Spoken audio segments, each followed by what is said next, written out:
A very good evening. Northeast window ki dialogue swimming tabi punamakpo han bamakta da dong HEEYAI LEIMA tong bramna punamakpo taram nokcho bagloina na ikokno na karumjari. Ngasi Northeast window na khana nei na bidang ta pogachari bang ngasi ki topic Bihar election landslide victory for NDA hariba topic asini koigi haukiba November 6th tagi hauraga koigi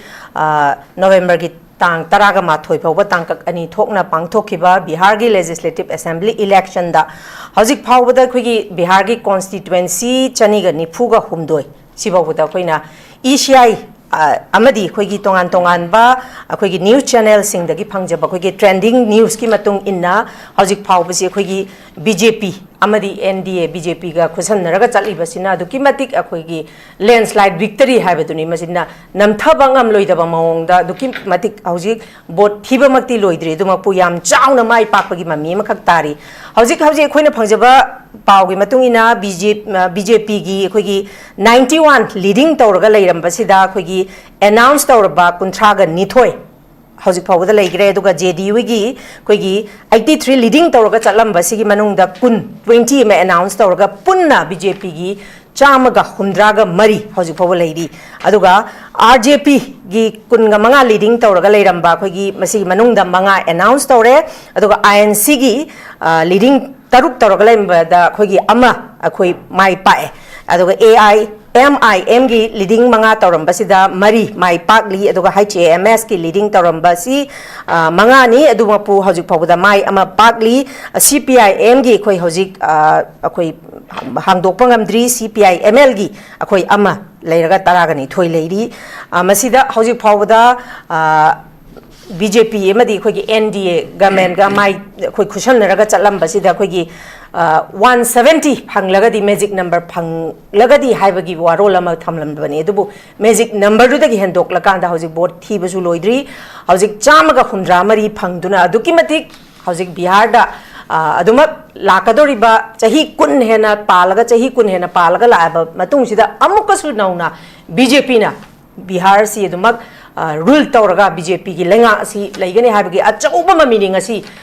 khoigi election haidorakpa election thibasigi achauba mami sina taglibasina adumakpu miyamna masida tongan ba khoigi opposition gi maikai dagi adumak election ji pangthoktrigi mamangda khoigi bot chor gadi chor ka haigiba warol kayama pul leiri adumakpu BJP na hariba khoigi NDA khoigi asida BJP amadi JDU na chatminari ba NDA government asida siyauna mai paglak pasida ngasai opposition gi maikai dagi bot chor gadi chor ka haina thamlai ba statement si thamlabasu BJP na siyauna BJP hariba khoigi masida NDA lenga asina siyauna mai paglak pasi gi marumda masi atopa khoigi hariba khoigi opposition gi maikai dagi su karigumba warol khara dumak thamningangani haina khali adubungpu ahanba topic asidi khoi ahanba round sidi adumak Bihar gi election siga mari leinena laksage dubu slightly second kaino da khoigi round da khoi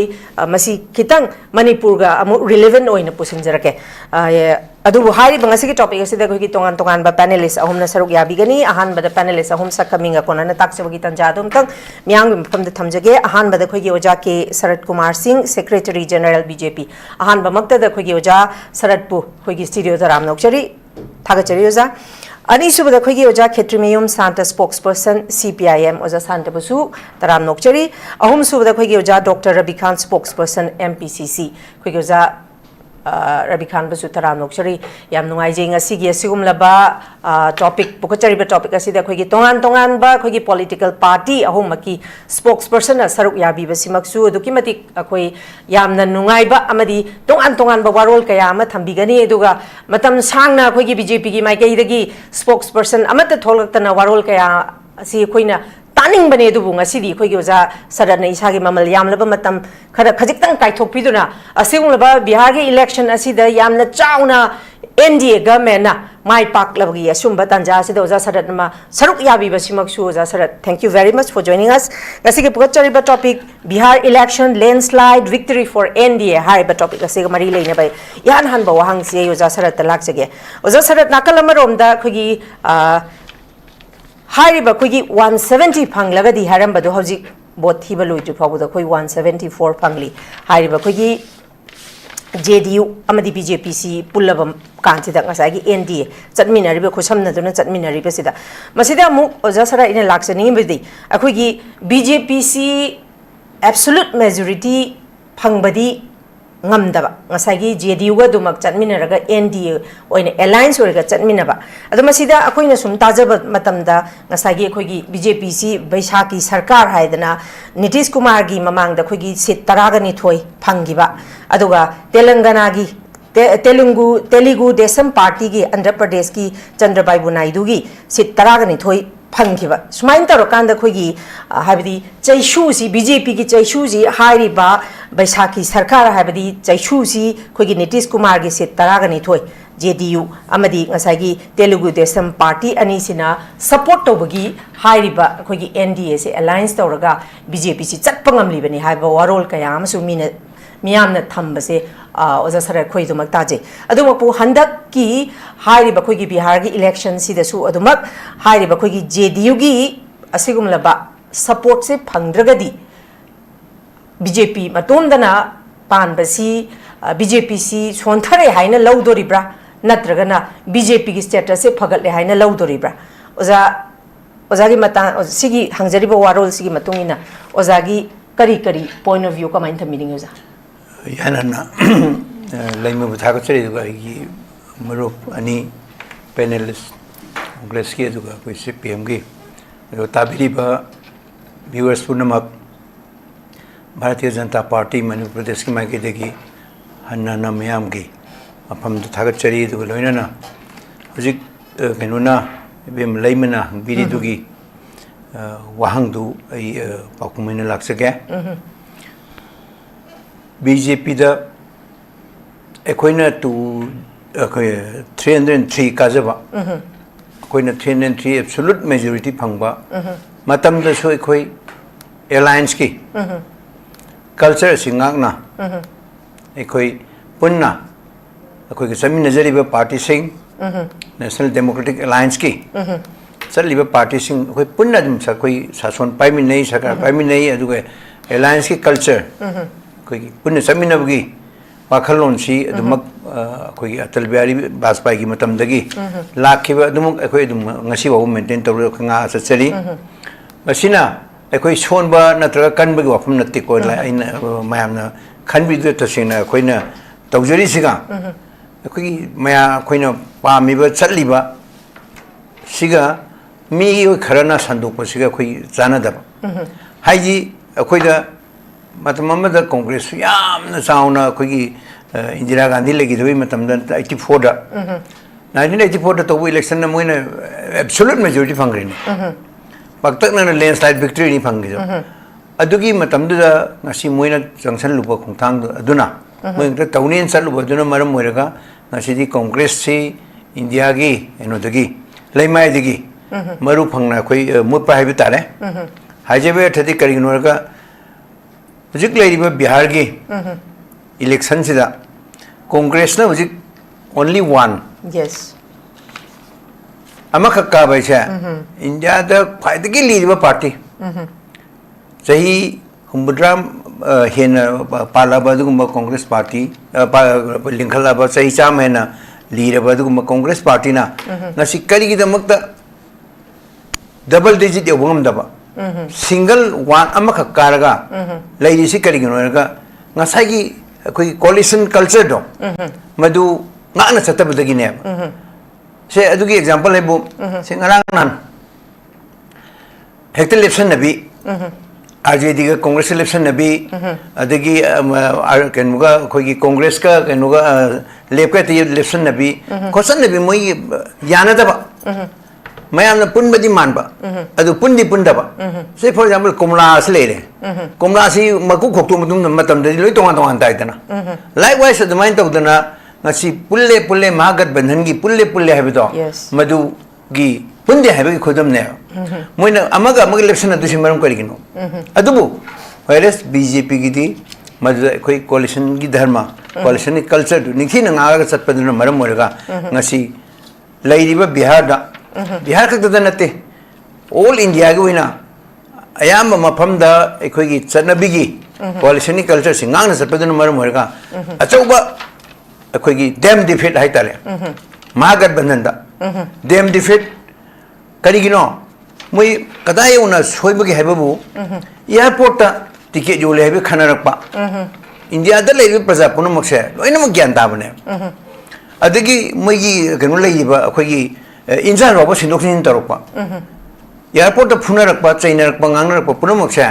bihar ki praja india ki praja punamna bharat basi punamna bharat ki praja punamna madu loina uiba aduna ngasi sumna khaktagi ama khak phangaga challisya masi khoi siwa karam moidrena khoi khanmani adubo sorgi thaujan amadi kare aduga ngasi bjp da amadi india da piriba confidence akhoi chirak pasangi kariba mage ljp gi si adagi even kenugi akhoi kanuda ajuda gi marup santa su yawiri lefna congress gi hen masingam ka khaleise fangai se adagi moidigi henna akhoi kenuna MIM na we sigi party na ka khaleise masi karigino aga ngasagi mayam se ama tayarak tabadune masagi stand laitaba masagi kenuna chap chaba decision lawjo bangam daba coalition culture coalition dharma dungak na chapangam daba dagi moina karigmo coalition dharma singang sanarama ba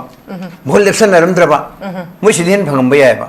moi masini marak manadaba amaga amga chainaba even yengbiune akoi ge nuta RJD gi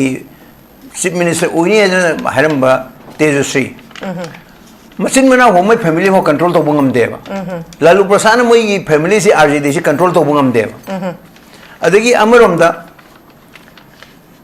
Rahul Gandhi na kari tawi seminar में मोई पर seminar में बहुत चोर गदी चोर है ना मोई ने बहुत चोर गदी चोर है सी हायरम गदी मोई बहुत खरगे है ना फंगबे आए बा एमएलए खरगे है ना काबे आए बा बहुत चोर गदी चोर ने लाओ बुदो मशीन ताई दी इंडिया दा लेबे प्रजा पुन मगना मोई ने तौरी बे pot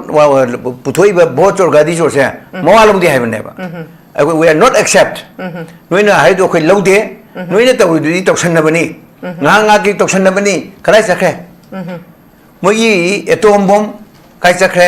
hydrogen bomb kai sakhe bihar de atom bomb hydrogen bomb pukhar de moi do pale amakha splinter na pan bada ye hogdo amakha tani hingi se moi na da bomb pukharam dadi gadi jo haram dadi moi gi atom bomb hydrogen bomb pukharam dadi moi khar kaja ba yai ba moi na kap tho bomb dur mar moi hajal pale pan baduna ne amakha tan karis okay adura ai hojiki ahan ba raung yo inadi ai swaida sum tagen to thamjaraga ai marak am tanga thacha hoge ojang sai gi khoi gi Nitish Kumar si khoina sum tajabada mahak si khoina Palturam haina su kawi haina taje haibadi masi chongthok chongjin yam tawba ngasai gi Mahagadvandan ngasai gi Indian Airlines si su ma masamakna form tawramba ma masamakna siamamba adum laba khoi gi party ma khangni hairi aduga amuk masi BJP da muk chongi ba sumaina tawdana siumbagi wari ju du mak taje masimangna oja hojiksi hojiki oina phangli basi oja BJP na khogi 91 leading tawda 32 ni announce tawri basi 83 JDU na 83 leading tawda 20 ni announce tawri basi dubo hen badi du mak BJP na heli oja masida lakchani ba wafam di asai Palturam haina su kauri sima chongthok chongjin tawbagi sigi matang sida kai haini Nitish Kumar da masi amuk hojik Mahagadbandan gidi lai basi aduki matik ojana su tanbiri duni panbiri duni INC gi amakakka basi oja aduki matik mai thiningai oiba moina lauthori ba slogan pyramid ba statement dugi pura tayona da lakpa ko oja sigi matang da hojiki mahakna su sema maga chongthok chongjen tawbagi wa statement sigi matang da di oja gi kari clarification pini oja ai thamdage hoi moi pulam me pulam dagi sincere oi da mi yaure moi masen ni go haise mana semamba Mahagadbandan je sida mana litor ga chatpa mana pamjari poto chalamagadi posit taram ngane ba aduga mana pambidu nataba congress makharon chatpa mana paman nongsup seba man moina makharam chatpa party no awanam chatpa Trinamool Congress nongsup chatpa magi leibe party singsigi identity and dignity si unna bohona bada ngasagi leiramba gadbandan do kai bane aduna ngasai moina sisu RJD na Lalu Prasad Yadav na mangonda nang prime minister hengani mai masanupa chief minister ohelu haidana thimu bdo adu gidamakta line nama yalama matungda kanuna haire Lalu Prasad na haire Rahul Gandhi da nang bara leke hum log ab ये करेगा मागी मतलब प्रमाण पांधी तो high रे अदुना मरम ओरगा सिंसेर ओइबो वनरपा सिंसेर ओइबसे कदाय उन वाके बु मागी मचानुपा अनि से लालू प्रसाद की सी अनि जी तेजस्वी दल मुन तोबदगी प्रताप नमुक सावरे अदुइ दादी मोगी दुबेस पॉलिसी हाय तारे लालू प्रसाद की लांग the थुबने लोइनमा Lalu Prasad ki langda thuni Lalu Prasad kanano chumnagi mioi bagi hida langda kali ma ganu to budi chana thangna ba da tawrudi phai kali shu hai bangam jara roi da chak la mi ju hai ngam sajik pi ju hai ngam bi sing pi da ki ju hai ba kali da ngam roi da ba adugum ba sasan gi chana ba chinjak to adu de bhabo hona laga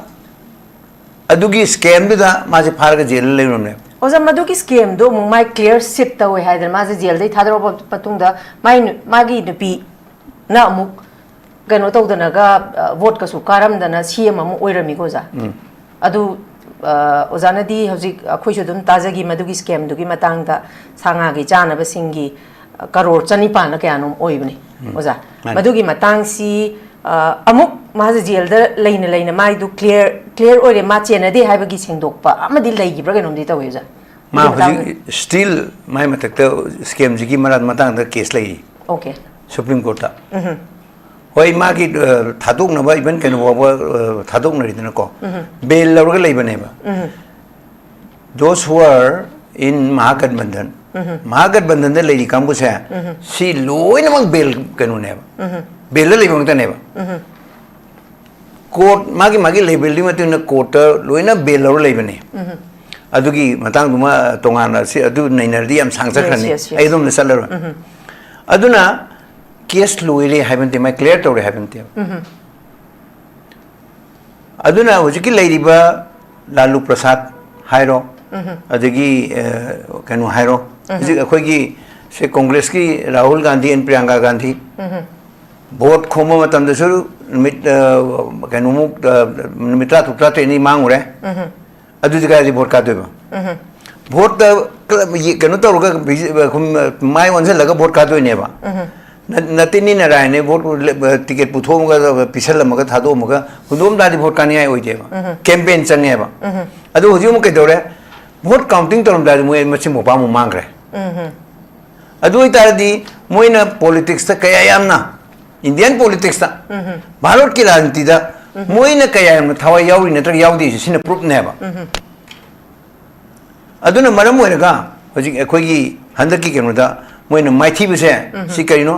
हय राहुल गांधी ना कखोगी पुल दा चोंदरगा पुखरी दा चोंदर ना फाबा ये उटकुम तो सिबु leader अमगी को केनोरा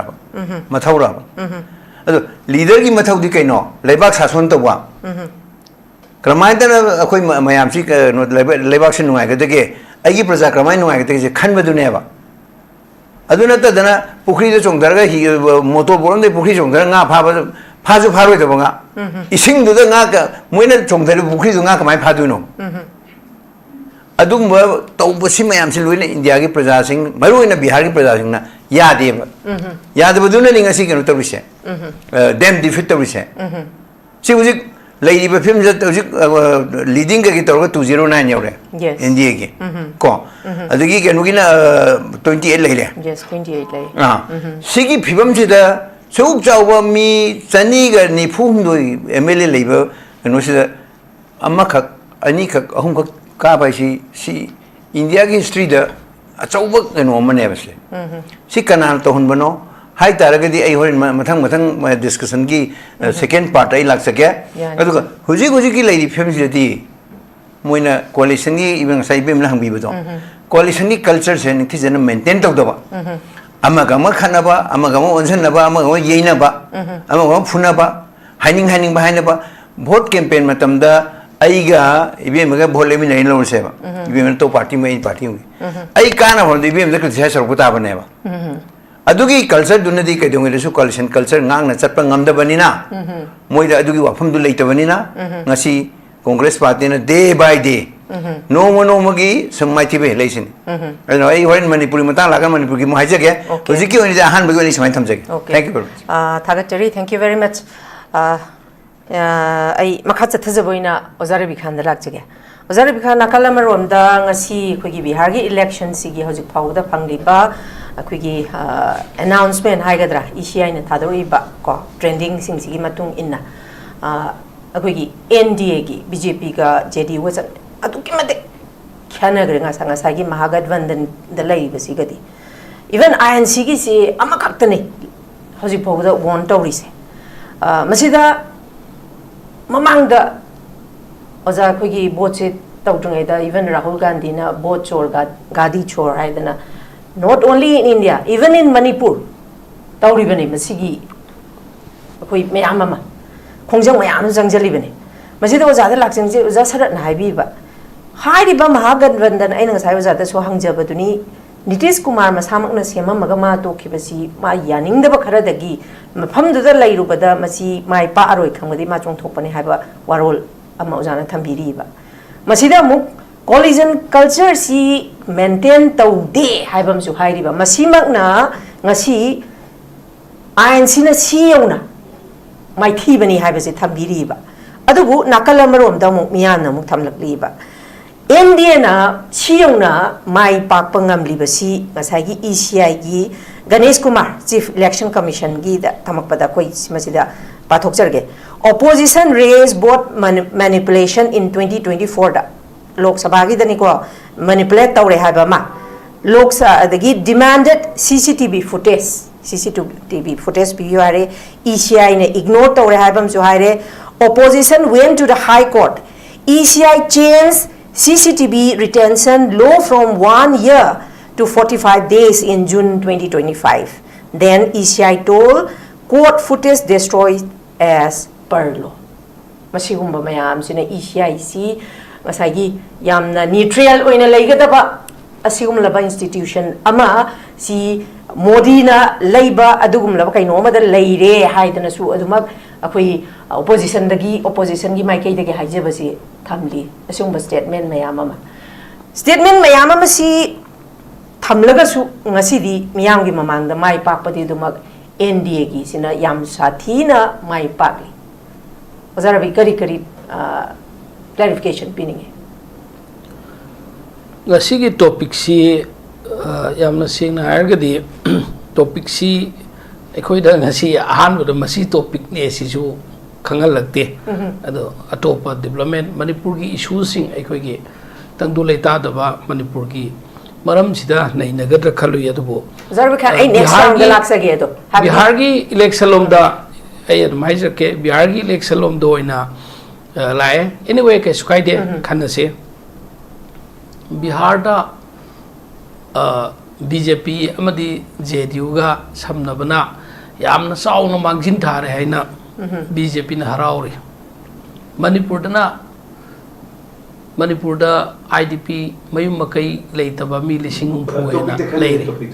ai adum lak sake first of all ke no azan sar kida ai adum azan sar anchor lei aduga panelist ni ai na ai si joy gi right am da hai jo ni ai do hai jo ke ozagi su ai dekstra ngasagi bihar gi election si ga mari leine na 2027 da election si lai bani na masi ga relevant oina ba manipur context da su ai pushon ai mari leine kani hoi leine kani hanna how but ngai ngai da ai gi topic si advise thalaga di kamai to doi ba yes IDP की topic नते उसे ने दूसरे as per kamai to ko doi no नते उनते ngai ai how but topic na how ngai da adu da to de एक so मत silent ले you pele listening to be patient patient labio I patient पेनेलिस्ट अमगने SLI Tong कुता कमाई तोनी आई time दा ngang jege ai ngang jege nate ozara bihan da ai cross to jabana chedeba aina haijabadi oza sarat ta so aina haijage tawbse oza sarat just see discussion ni aduduna ozara bikhan gi haining ba magi clarification su I am not prepared about the IDP I can haijage ko no ina timing je lo ro ai timing pin na ta discussion ai pham ka yer thaleri ai timing da to pa panelist ai objection to ta ai can on the haijage ba habadi oza sarat na amuk IDP gi di prepare tawraktre haire nang tawali tawni adudagi di ozara bikhana amuk IDP gi matang puchale adu tari discussion ai Bihar ki election ki prepare to di aina hard kamai to kawa panelist haiba sidi any legally haiba yaba democratically masidadi topic sida tarak kadoi ne ba topic si tara akanda second round da yening badu objection to wi kai sukai de ba madu right ne ba I come to my topic ai lak sake ko ozara bikhan adum relevant oina ngang adum thambi no anta tabi ko ba tara matung da khang ne ba nang ba hong ne da yet adi kamai to bi yes ba khata bi aina haijeri sidi Bihar da hojok ji ngasi bon masing thiba sida bi nade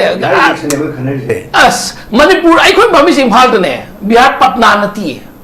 ai imphal ga mari le ngang ke ba it is my right okay ai da phal si imphal ni imphal ga hai ke ba ama magi ma am ta na ta ga no hai ai oza sanat ki misang junate oza santa ki misang junate nang ba horuk thi jumne ba oza aina haijabadi ngasai gi aina ahamba aina wahau dok hodok jabada su first round sima Bihar gi election sida khanarasi aduga makha tarak pa round sina Bihar election siga sigi sida khoi gi Manipur context ta pusala kanda amu kari khana ba ya related with election ngai ko ba ai na haira ka sho Bihar ki election to sho yamba tamosar to sai ke Bihar ki election to mari line rakhne ba ade topic se khana se ba topic da adu Bihar election de le line NABT loire siloi bra topic ai si ai khoi da pi ba minute khra se topic si nei na ra kan da yeng bi ko ba even ai gi ngwang ba gi khudong chab du pi dring da topic da sangi sang de na hat kamai to tu no ba ai gi ngang ba gi right che hana tham bi ko ba ai gi ithak ahan su dum ngakta oidoi ni ko ado ai haidi election ta kamai ne mai par ge ibno moi na mang thari no marum doi na hai ka doi ne okay Bihar da BJP amad JDU na ngasi mangjin thari se kari marum gi no du ne bai na hai ke bese adu bata di Bihar election ta mai le na ta carry on Bihar da ngasi election thi ba di loi thi mangjin thare makoi yai no doubt deny to di oza sarat nai bi re vote counting tawram dai da Rahul Gandhi amdi Priyanka Gandhi mang re aduna di kamai vote ka doi ba oza sarat na hu jai ki bane vote ki counting tawram dai si phau ki strategy hai BJP ni yam hai hai bane ai statement do ai lei ko live te oi bane vote tawram dai da vote maya da numit kya ni mang re Congress thi isam sam na election strategy Congress thi hai jadi hai bane BJP na hai bi dis ai khoi ye te BJP si election strategy yam hai ye ba ma chai khoi ye te ko si ju BJP na yaning de ni la di khang dre ko election strategy hai makhoi na masing amakak ya laga MLA amakak kajar ga su Nagaland BJP punsan sarkar semba ngamme set ungu le ba MLA amakak ka ba oi phau du su BJP na lusing ga BJP ga chatmin sarkar semba ngamme that means hauji center da makhoi na BJP na masing ya maga atopo dol sing ga punjin sarkar semi Bihar ki election sida kamai torga mai pagak kribano haibase siga mari leina ba ai wafum kidan thamjake yani thambi April ki tang kun gani thoi da 2025 ta Jammu Kashmir ki Pahalgam haiba tourist spot adu da terrorist attack ni haidna mi kun ga taruk mafam dagi Pahalgam Kashmir masa yauna tourist nataba guide to mi phau yauna leikhi da ba da Prime Minister Narendra Modi na Saudi Arab ki khongchat ta chatkhiba do lambi lamakhang dagi halae aduga 22 da incident thoe terrorist attack ni haibado 23 खक लरगा 24 दा माना बिहार दा चलगा नीतीश कुमार का फमिनरगा नोगा election की campaign rally यावे prime minister Narendra Modi हम थवाई यावे हैबनी बिहार की इलेक्शन दा योको बिहार की इलेक्शन धादरम दाय हंदकी नोम निनी वालिंगेदा गुजरात दगी मुंबई दगी दिल्ली दगी स्पेशल ट्रेन थायब भाई कोई कांग्रेस की स्पोक पर्सन ना हाइजरबने बिहार की इलेक्शन अदुगी मते याम सीरियस कोई बीजेपी की जेडीयू की अदुगा मधुदा सीरियस ओइरिंगेदा बिहार की इलेक्शन धादरम दाय नोम निनी वालिंगेदा नवंबर की टांग 10 दा दिल्ली दा कार बॉम्ब ब्लास्ट तौदना मी क्या पुंसी मांगखी दिल्ली से स्टेट नते यूनियन टेरिटोरी ने दिल्ली की लॉ एंड ऑर्डर से union home minister Amit Shah की मखाद लेबने दिल्ली की सरकार चीफ मिनिस्टर की पावर लेते इंडिया की कोनुंग दिल्ली दा मिसिमिना थोइबने छोदना इलेक्शन की थवाई यावे दिल्ली दा मिसिमिना सोइदो इंडिया की प्रजा निको हम थवाई यावे दिल्ली इलेक्शन दा बीजेपी इलेक्शन की टैक्टिक्स पॉलिटिक्स मखोई की दमता अरेबा मसल पावर मनी पावर एनी हाइबदा मखोई ना हाइदब लेते अदुनबु बीजेपी सी भारतीय जुमला पार्टी है न मयाम हाइनरी दो लुप करोड़ लिसिंग 10 करोड़ लिसिंग कुन करोड़ अदु एसे बीजेपी की लीडर सिंह प्राइम मिनिस्टर होइगेरा होम मिनिस्टर होइगेरा एनी मखोई मिनिस्टर सिंह चतपसे लाउ थोएबा इवन ग्रेड 3 की ग्रेड 4 की जो की ऑफर फॉर्म सरकार की थोकी ऑफर फॉर्म से भावा प्राइम मिनिस्टर की लेवल दा ऑफर फॉर्म जी थोए क्या बते क्या हमने तौगेदा बीजेपी ने लाउ थोइबा करोड़ लिसिंग 10 की करोड़ लिसिंग कुन की डेवलपमेंट दो फजन मधु चानना तौरमगदी बीजेपी ने पालबी स्टेट सिंगसी कदाई यौन वांगनी वांगफम थोक्त्रा बीजेपी ना नाम थोखिबा वा कोरोना मतमदा माइथी की बीजेपी ने कोरोना सी करमाइन तौर दिल तौखि म्याम खंगी दुनी कांगसी खिंगन की टोर्च लाइट थारंग की लास्ट उपाय लेत्रकांदा लायेंग नगाई मेडिसिन मपानदगी अमदी इंडिया दे होनरगा मियोबे पुंसी क्या मांगखर मतुंगदा साइंस ना माइ पागे इको बीजेपी ना याम चावना अहिंग अमदा डिमोनिटाइजेशन तौखि लारब मी लाख क्या सिकीना तुंगसन जरगा नोंग हजरा सुब क्या न तुंगसिन गिबा पैसा डिमोनिटाइजेशन नसी फेल होय रेहबसी इंडिया की इकोनॉमिक्स क्या ना इवन आरबीआई की चेयरमैन ना क्या रखना मरमदी हौजी लुपा लिसिंग अनि चपी उरिब्रो फंगिब्रो फंगदे को ब्लैक मनी पूरा कनी है करोड़ लिसिंग 10 करोड़ लिसिंग कुन मपान द सखिबा पूरा अगा इंडिया की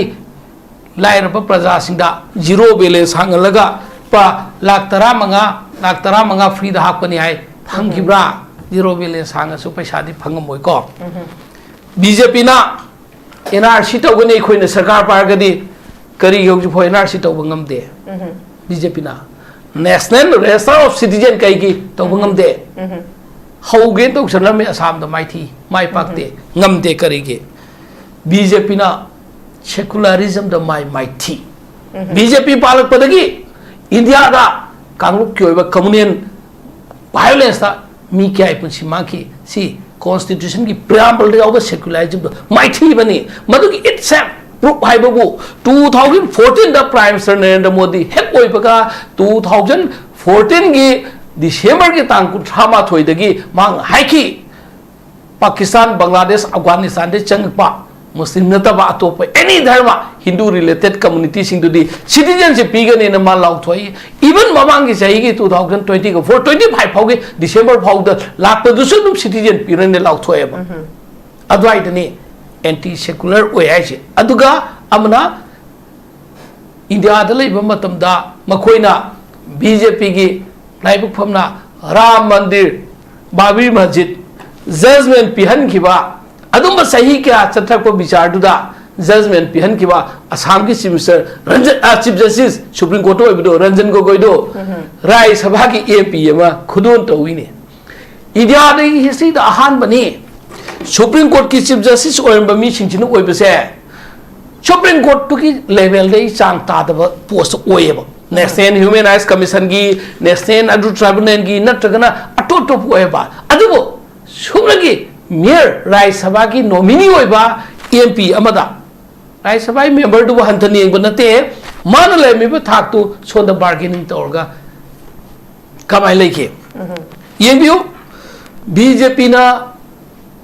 secularism to fail basi state ta UP the Mika Siki. Communal violence the Mika Siki. Any higher again. How should live put Sida election commission of India, Congress, Amadi like minded teams in a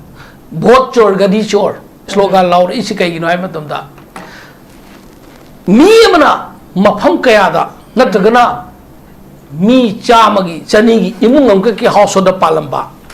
mi am na mafam na sweetie ni mafam na pretty ni haina vote mayam ma thata re se ifong phong na aikoi gi Rahul Gandhi na mayam mangda live uthok na hot na re ba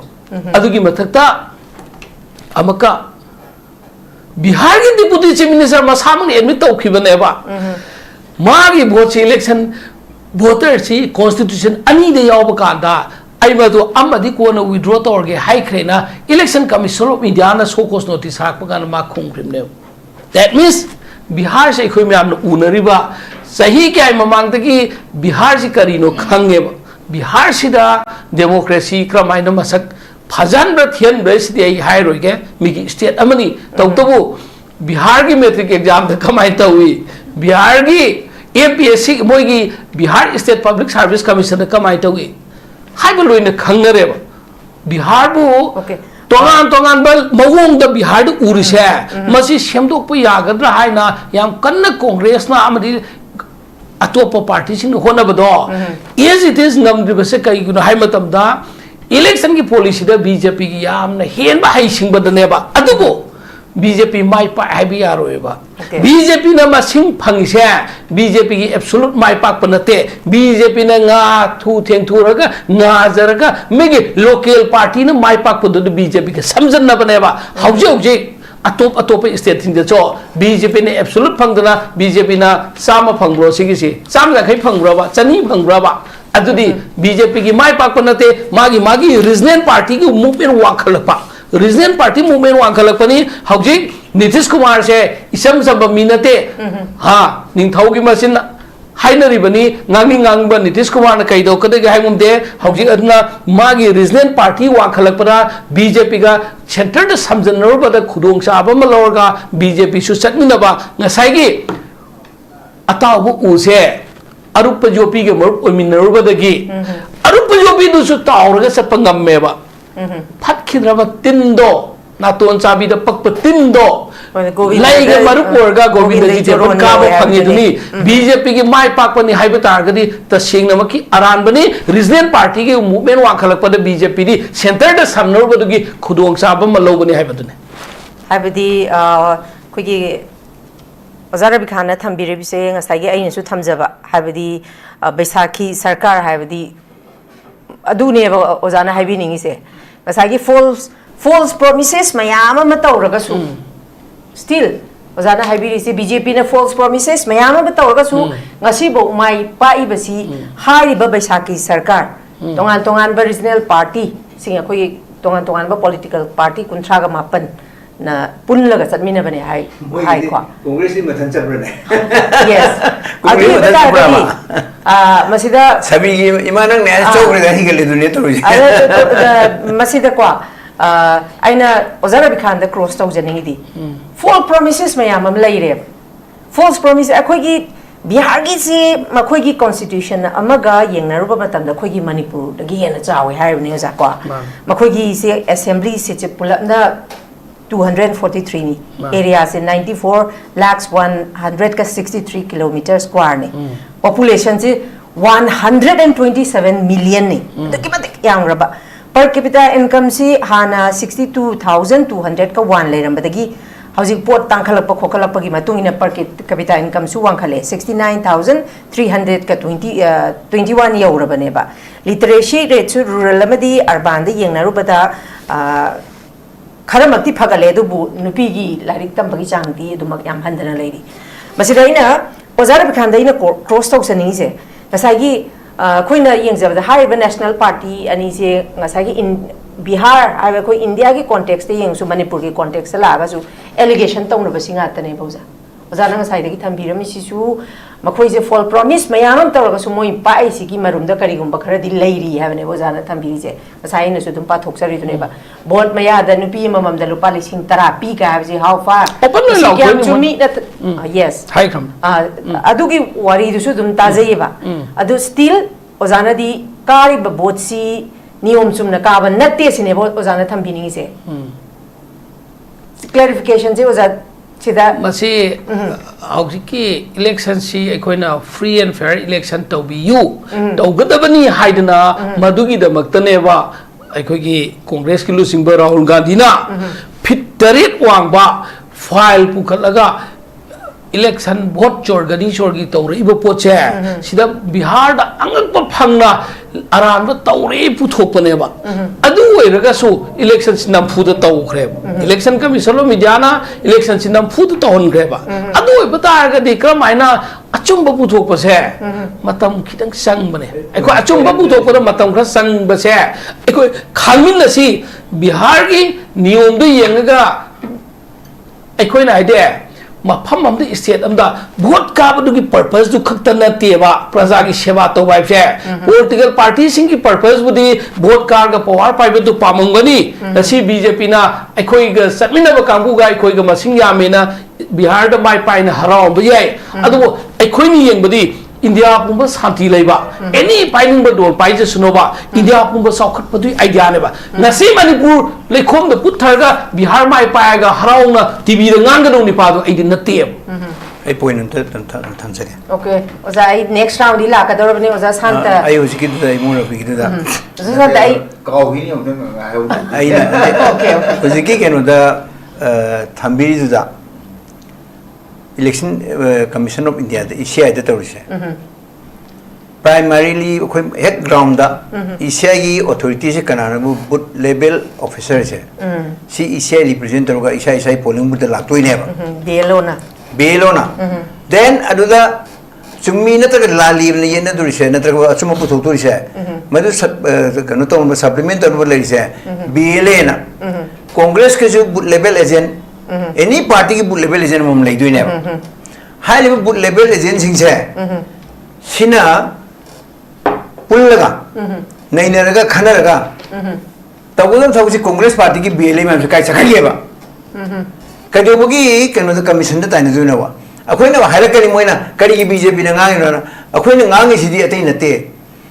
noina khoi atoba congress party ga samina ro gadbandhan ga mun hai ba vote chor gadi chor hai si moi ki vote se India se bu congress ki kanona se Mahatma Gandhi ne pata ta biram raba India se congress khatar tagudam ni se pata ta raba natra Gandhi family khatar pata tagudam ni si prime minister India de have pata ta raba ngasi congress war is the congress ngasi awam mayong ni se atai nate ba parivar ba imung manuna te Gandhi ne to dia de hai ba Gandhi de ke kanai wo tawre hojik mathang sumla buduna hojik Rahul Gandhi mathang da mayum ban ba kanu hoba Priyanka Gandhi hoba Priyanka Gandhi ko khole ba maram ni Gandhi du gi mamu da kanu tongna ba politics of yan ba sumaina to ko mayam sina ngasi di India da mai thile se masa ki party du gi nang parliament ko kanu na kari ba khoi gi akhile se adam na ko da home mission committee noi imung ta tawdo ne chahi 5% ro na chahi 5 na kanu ki percent wi ro Samajwadi party ki or ko mai du ne moi na ngang mu da adu sumaina tawduna political party amagi hojik kanu na se kari khoi gi kharge na permission se kanu issue kari kana ke mana leader am khan bada any moi na mai pa any state am da khanba matam da kari hana thol ke bo Rahul da Sonia ga logo ay to do final lane so what about the president ki kan sakai le ri ba adu ke hinuk na cabinet na logo decision bo kari gi lam thok do na 10 minda sibu ya bro adu na tai di Gandhi ke je Congress nungsiba Congress ki kita konthok kaninba polisi do adu ki suggestion Jasa je Congress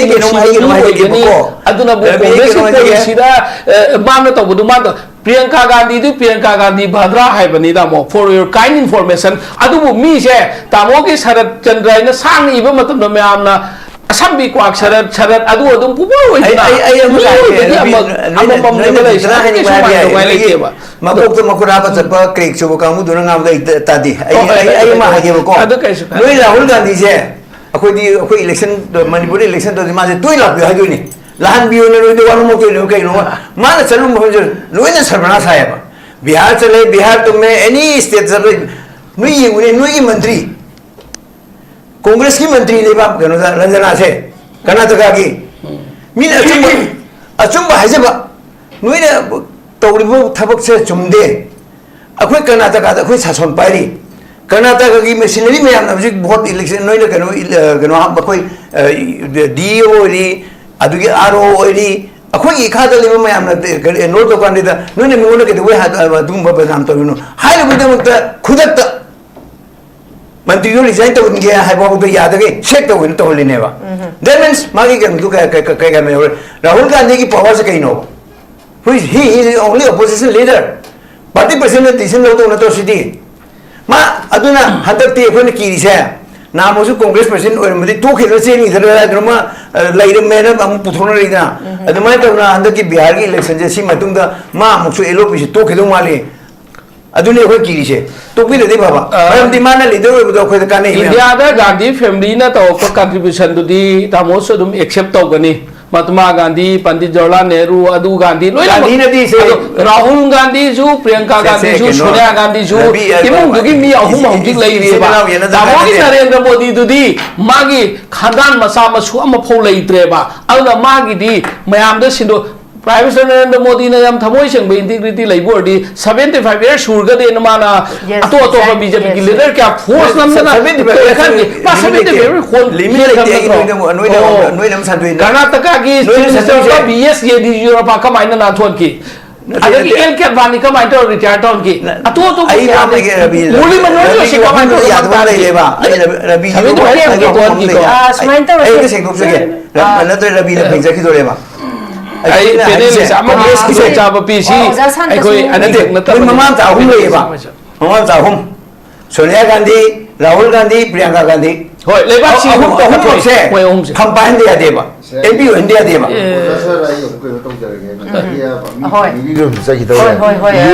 family दे होय USA जो four की family तो तुम तौरी छिने अदुना फायदे दि मुवा अदु म तोसी आई हाइबी हाइदी हजिक सी कई हाइनी खोइजे होय नाकल अमरोम दबुदी आइना ngasi बुकचरिबा टॉपिक सी 27 दा खोइगी इलेक्शन हमसु लैरिबनिना मसिगी इंपैक्ट से मणिपुर लाकदरा हाबजे पुसलके तौबनेबा को अदुबु हजिक फाउदा मणिपुर की कॉन्फ्लिक्ट सिना सुमियाम जे वानरी बीजेपी सु दुम अवाबा लैरिबा एनी एलिगेशन हाबदी सरकार से मोइ पारिमनिना मयाम की चैबम से बीजेपी नि ओजा शांता याई को ओजा सरत याई को सिमदी मयाम न चैबम जे बीजेपी ने बदु एलिगेशन जी मियाम न अमना अमा हुना बजे ओजा शांता मियाम न पाम दे तानिंग देबा what the people want is concrete solution दुने ओजा अदुदना ओजा मसिदा होय पुखलरिबा टॉपिक से आई नेक्स्ट राउंड दी मसी मणिपुर की कॉन्टेक्स्ट का रिलेवेंट ओइन पुजरके अदुबु ओजा शांता सु सीपीआईएम की ngसागी secretary emo oina a spokesperson emo oina oza santa da ina laksani si oza rabi khana ama hai oza santana ama hai adu bitar gadi CPI junga sagi महागठबंधन की सिदा यावरी ने बोजा adu bitar gadi handak bi hajik phawbadi haidoktragsu yam chauna mangjin thaun thana hariba NDA gi sina mai partner chatli boja masi ngसागी vote चोर गादी चोर की सिदा दुम आगी बीजेपी नसी ngसागी पॉलिटिक्स याम हाइबा आबदी हुरान जिंथी याम हाइबा अदगी स्ट्रेटजी याम ना हाइबा अदुगुंबा हुरान जिंथी हाइगन होय होय होय गापी गने दुगी दमत्ता स्ट्रेटजी याम हाइबा यस मदुगुंबा दुदा दुम ओइगनी हाइन हाइबी दोरिब्रा का कमाइन थम्बिनी जो शांत की मोती कइनोनी अखोइगी बिहार की इलेक्शन जी अहमद यामना कइनो तौबनी अखोइ माइथीनी जो अखोइ दुम खंगी माने कइनो दे अखोइना सुम अई मपाना था अमा मुंग लेजरुई अदुदा अखो खंगी कइनो मतमदा इलेक्शन मैनेजमेंट सिदी भारत ख्वाइदे हेबा पार्टी सिदी कइनोनी बीजेपी ने अद ख्वाइदगी ओपोर्चुनिस्ट होइबा चीफ मिनिस्टर सिना अखोइ नीतीश कुमार ने अनि जी पुल तौबनी याम ओपोर्चुनिस्ट अमा हाय मरमदी मान वासकता 10 टाइम्स ने वासक तुजी नीतीश कुमार ना मांगना कुमाई तो के मा मेजॉरिटी यो यो दना 2000 ना मा नुमि तरेनी सिमसि ओरमेबा मोइन माइनॉरिटी और बीजेपी ने कल्ले ना कोई वाजपेयी ना बिहार की नि को हाय जे वाजपेयी ने प्राइम मिनिस्टर ओरिंग सिदा माइनॉरिटी ओइबा कोई की केनो से सिमसि ओहेलेबा अदो मा असेंबली दा कोई की मधु मायोना दना कोई की मा जे तो नुमि तरेनी को ओइहेबा फास्ट ना अमरोम हाइतारदी यामने नुसिबा दो यामने इकाय खंगदबा मी हाइतारे आदि मान माइनॉरिटी ओइना मा सरकार सिमनि थुंथोइदा दुई मरिनदो बीजेपी ने रिकॉग्नाइज तोएबा आदि बीजेपी को सुम चमिनरगा मादी अमुकसुम सोमदा गंद अखोइ अतोप एलायंस सुम चमिनेबा मा तोइजे अखोइगी योंगी तलियन गैदो बीजेपी ने हेक ताथुके तोरगना सोमदा गंद चंगसनबा माइ मसिंग दि खर लेदना को अदुगा अदगी असोम नागन मु माजे अखोइ माइ करप्शन के जी यारतगन सोना बीजेपी दे जंक्शन बादना पार्टी में आमसे लोइना इज्जत मांगले नीतीश कुमार ना अखोइ ओजा सर ने नुसी नि यावजन ओजा सर सि आमदे कांग्रेस का नुसी यावंग्रबनि मा एमएसपी फज यावरंगिरन में को अदु मा कुइन कुइ लेजे अदु नीतीश कुमार दु नतेबा बीजेपी दम यावसननि अदि बीजेपी सोम सोंसननि अदु माना सोंथोकपा अदु मा 10 टाइम्स नेबा भारत 10 टाइम्स सिमसे ओइबसे सही सांगबा सांगदबि नतबा मागनेबा अदुना माकी हौजी आइना उजरैदे दुनि मा 7 डेज ओइमदगी हौजी मथां मथां ओरदुना 10 टाइम्स नि मान वासकदोइसे वमा वासकनि आमदा अदुना अखोनि इंगिनि सिदे कुमाइ तौगेदा अखोइ मनाक्ता चायो ममले मणिपुर पार्टी ऑफिस में आजदा मान हायबा हनकि एनडीए न पाइने कइनो मोदी ने लिस्टार कापे एन आई फागी मालेको उलेबो मोइना पैसा जे अखोइ कापक पैसा अदुद नतन मखोइना अखोइ कई हाइतारे जीविका दीदीस करी लमदरो जलिसिंग बिहार ने हाइजे बिहार दगे मणिपुर लेबे बिहार कापई नि बोट की सी एक तो मी जे पुथोगे तो ये मतलब खंगी नि मणिपुर अदना चायो नाइजे मा जम थाजे लिसिंग तरा कापइना मा जातसु अम तोरने न अदे मागी जीविका दीदी जेना बीजेपी ने सेंटर से सरकार पाइरे सोम नागन दा कोई जीविका दीदी जे होंदोए कई नोसिना को नीतीश कुमार म तौदन को अदु मसी 1.4 करोड़ ने बा नुपी जे मसी दो कापई नि लिटा तरा जन मजी कापदी पैसा जी दे यम लाए दो कनाना कापई न कोन लाखिन ने दुदी को सी ngasi मक्ता हिते तौरे त सी तौरे हाय या गिरो मसी बोम ना काफली से मसी इलेक्शन लो जी सेंदोकुम तारिएबा पैसा जी को बदि त पक्तल न कापय याबरा हाई मणिपुर लेबे मी फंगबनि को लिसिंग तरा से अना अखोइगी ममिंग दि पल्लोय अदुसि बफजि को फंगिबे मी से अदना मादन ते मी ते जाम फंगिबे को अदना सुनि इलेक्शन मैनेजमेंट हाइबे सिगा अदगी नीतीश कुमार की ओपोजिशन सिगा कमाई तौना तौजी काजी सिने बतौ अदना आइना सुम येंबदा हुइति अखोइ सुय सुयदना बीजेपी इन लुसिंग बाय एनडीए ने सरकार दि सेमनी अदु अहामदे नीतीश कुमार ओइने समजन जरके कइनोदा मै सुय सुय ओइ हम थोबनी लुईदी बीजेपी सिना मखोइगी मीसिंगसे कोलिशन कइनो के हम थाजगी थाजदगे दुनेबा से अखोइना खांगे मरमदी ओजा सरनबुदी याम हाइरी मै कोलिशन मंत्र से फजन तवेनको कोलिशन मंत्र से कमाइ तवे महाराष्ट्र द तविदुनी महाराष्ट्र द अखोइगी मखोइ कइते रिडू तो बाइतारे आमदा नंगी अखोइगी शिवसेना जे थुवाइरे अदुगा शिवसेना जे अखोइ थुवाइ कान अदगी एनसीपी थुवाइरे अदुगा अखोइगी फडनाबिसना ओइगदौसी फडनाबिसना कइनो हेले अखोइगी कइनोगा उद्धव ठाकरे का यानदबा कांगबुसिदा अदुना सिगी उनरकान अदुना माजी सही अहु मरी वंगा ओहेले कांदा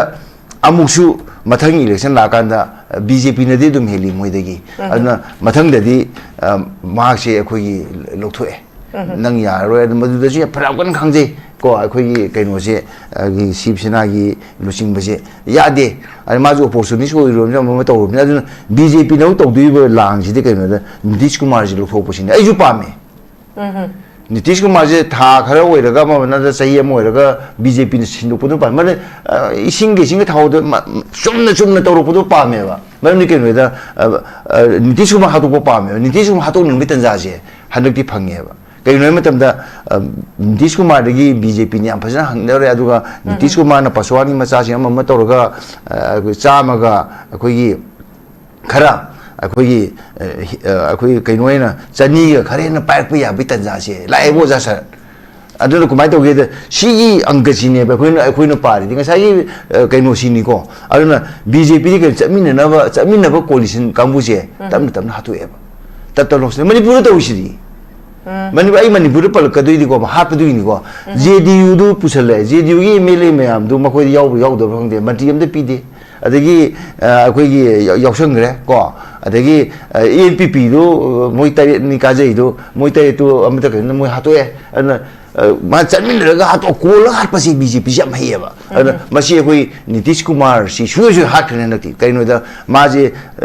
ma again his 9 times je chugram 10 times je ma si du ne ba 10 times je ma matam khar chakan ne du si ne ma ja aduna akoi ni ying di adu ne adu ma sa ge hoji ki handa ki matam je bo yam ka ba ka da si na bharat ki kenu le pa khop du na di 2026 da koi state manga achouba tawdo reba Kerala gi Bengal gi Tamil Nadu gi ko adai Pondicherry gi to posida Assam gi to ko reba sidadi akoi Assam mo sat kidren pa khalai ne ba maramdi mo yam ne to Muslim gi mayo ti apan to reba koi Sharma sim sirjina to ise aduna akoi ni yengkan da luni di Nitish ka na kan do no ba Nitish somna magan dun kalaro hanadi maksina somna kan dum to somna kan no sum sana bane ba magi siram dai de nong sim gi do BJP nong kalli ne ba BJP halam dai jong somna kan la am kalli ne ba somna kan ko ma kan binam leitre ba bharat oja sar na sumung si ro ba koi gi BJP na ju koi gi Nitish Kumar se kangge ju nung si ro ba ari na de ai hai gi ne adu di chin de sum hari wa ne ba na di chin de adu di noi de kai gi phana bi na gi maharashtra hatu si nung si de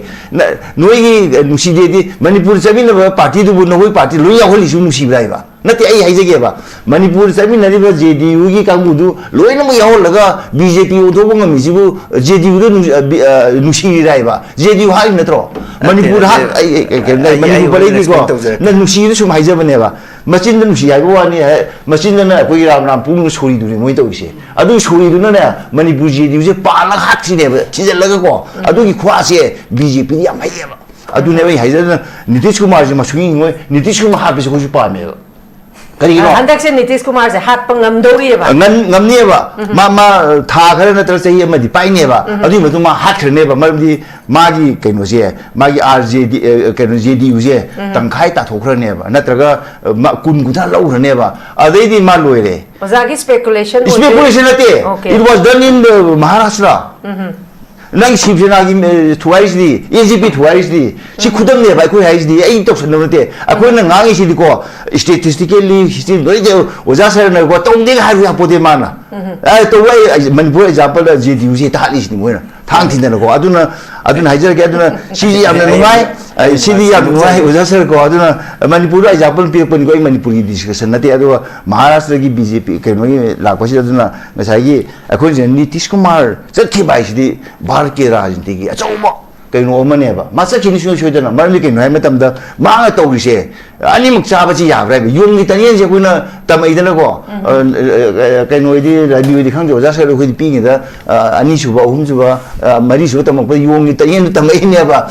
akoi hodo mu ja ni da to man loi cha thok bu do adu mai to dan to ro asi se dum matam akoi khitang chang na dum cha thara se uja ya ke ju kai de adu ya ngai di adu ai di ngasi BJP di am thang le ba kai Nitish Kumar hat pang ngam do ri se BJP na haturi BJP na hata di kenu BJP na halang gedung ni aku na hata ngomong aku na hata kita zaman pangdi aduga somna kan Saminari ba NDA Saminari ba BJP itself na Nitish Kumar hat kani maram je Mumbai hali sidi Maharashtra Manipur hali sidi ate ate hali me sidi adu sidi suge suge de no oza sar me defend do budirgo mama puning de dina ai he ya duine machine de ko ai he ya do ne mana ko aduna sigi je maram di Maharashtra the Shiv Sena hatok di hai number ne oza sar ngam Manipur de ji hatok ji number ba aduna ai gi sidi ai ne sai do machine de ram ram mu me suri ke no ram ram do ke no bagal me suri do adu suri je ai BJP pai je ai yam nuai hanang Nitish Kumar sidau je mari ke bar pubun Nitish Kumar sile ba mai se ngam ta lei ba BJP ne su lei roi Congress ne su lei roi CPM su lei aham de mai socialist ke no le mane ba adu socialist de lange lalu ama ma to se nangi samajwadi party socialist ke no de line de chali ba adi somna kan da akoi kari hai ta akoi RJD je socialist line chali ba adu mai chabi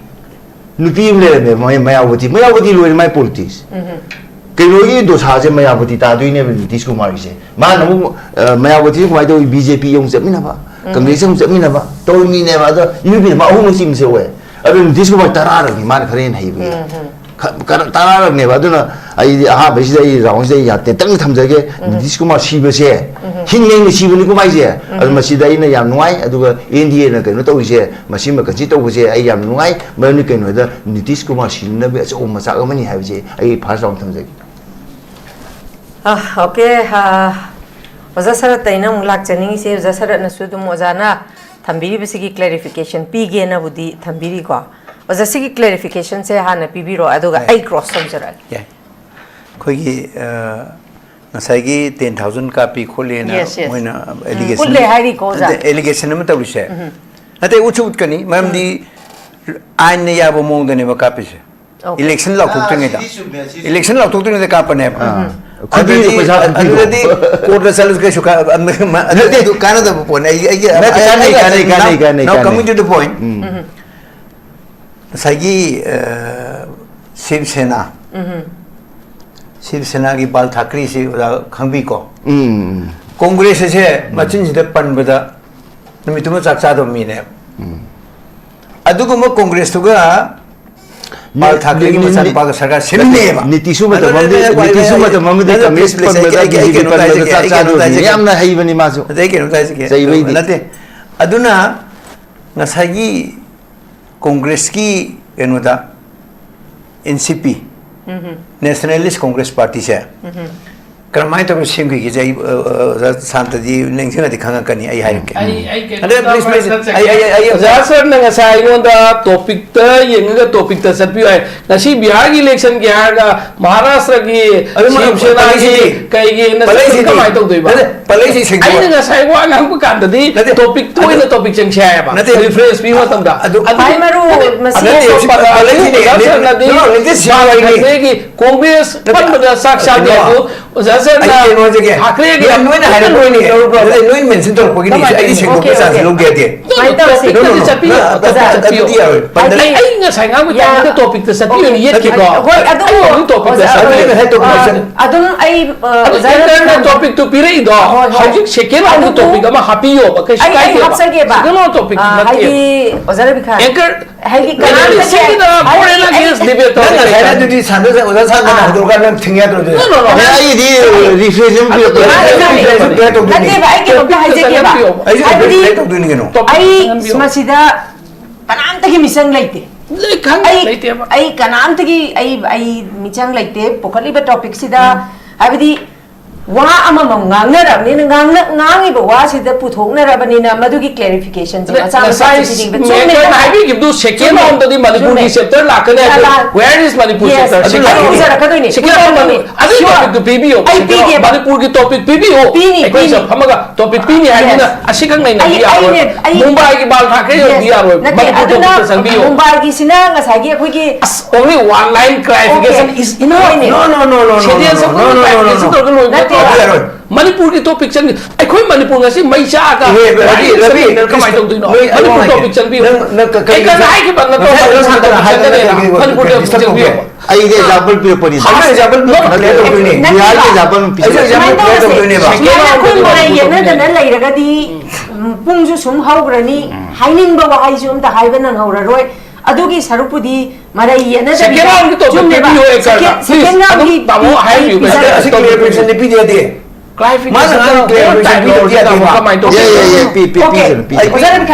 clarification तार से clarification से तारगे मणिपुर की context से पुसलप याबगी कहीं से हंगजरगेबा ओजा मखा ताबियो हुजिकी बाल ठाकरे की शिवसेना थुगाई सिदी कांग्रेस ने नंबर 1 नंबर 2 कांग्रेस पार्टी दगी एनसीपी कमाई तुम थोके हुजी अमु हंजले तारिक अनवर मतंगदा शरद पवार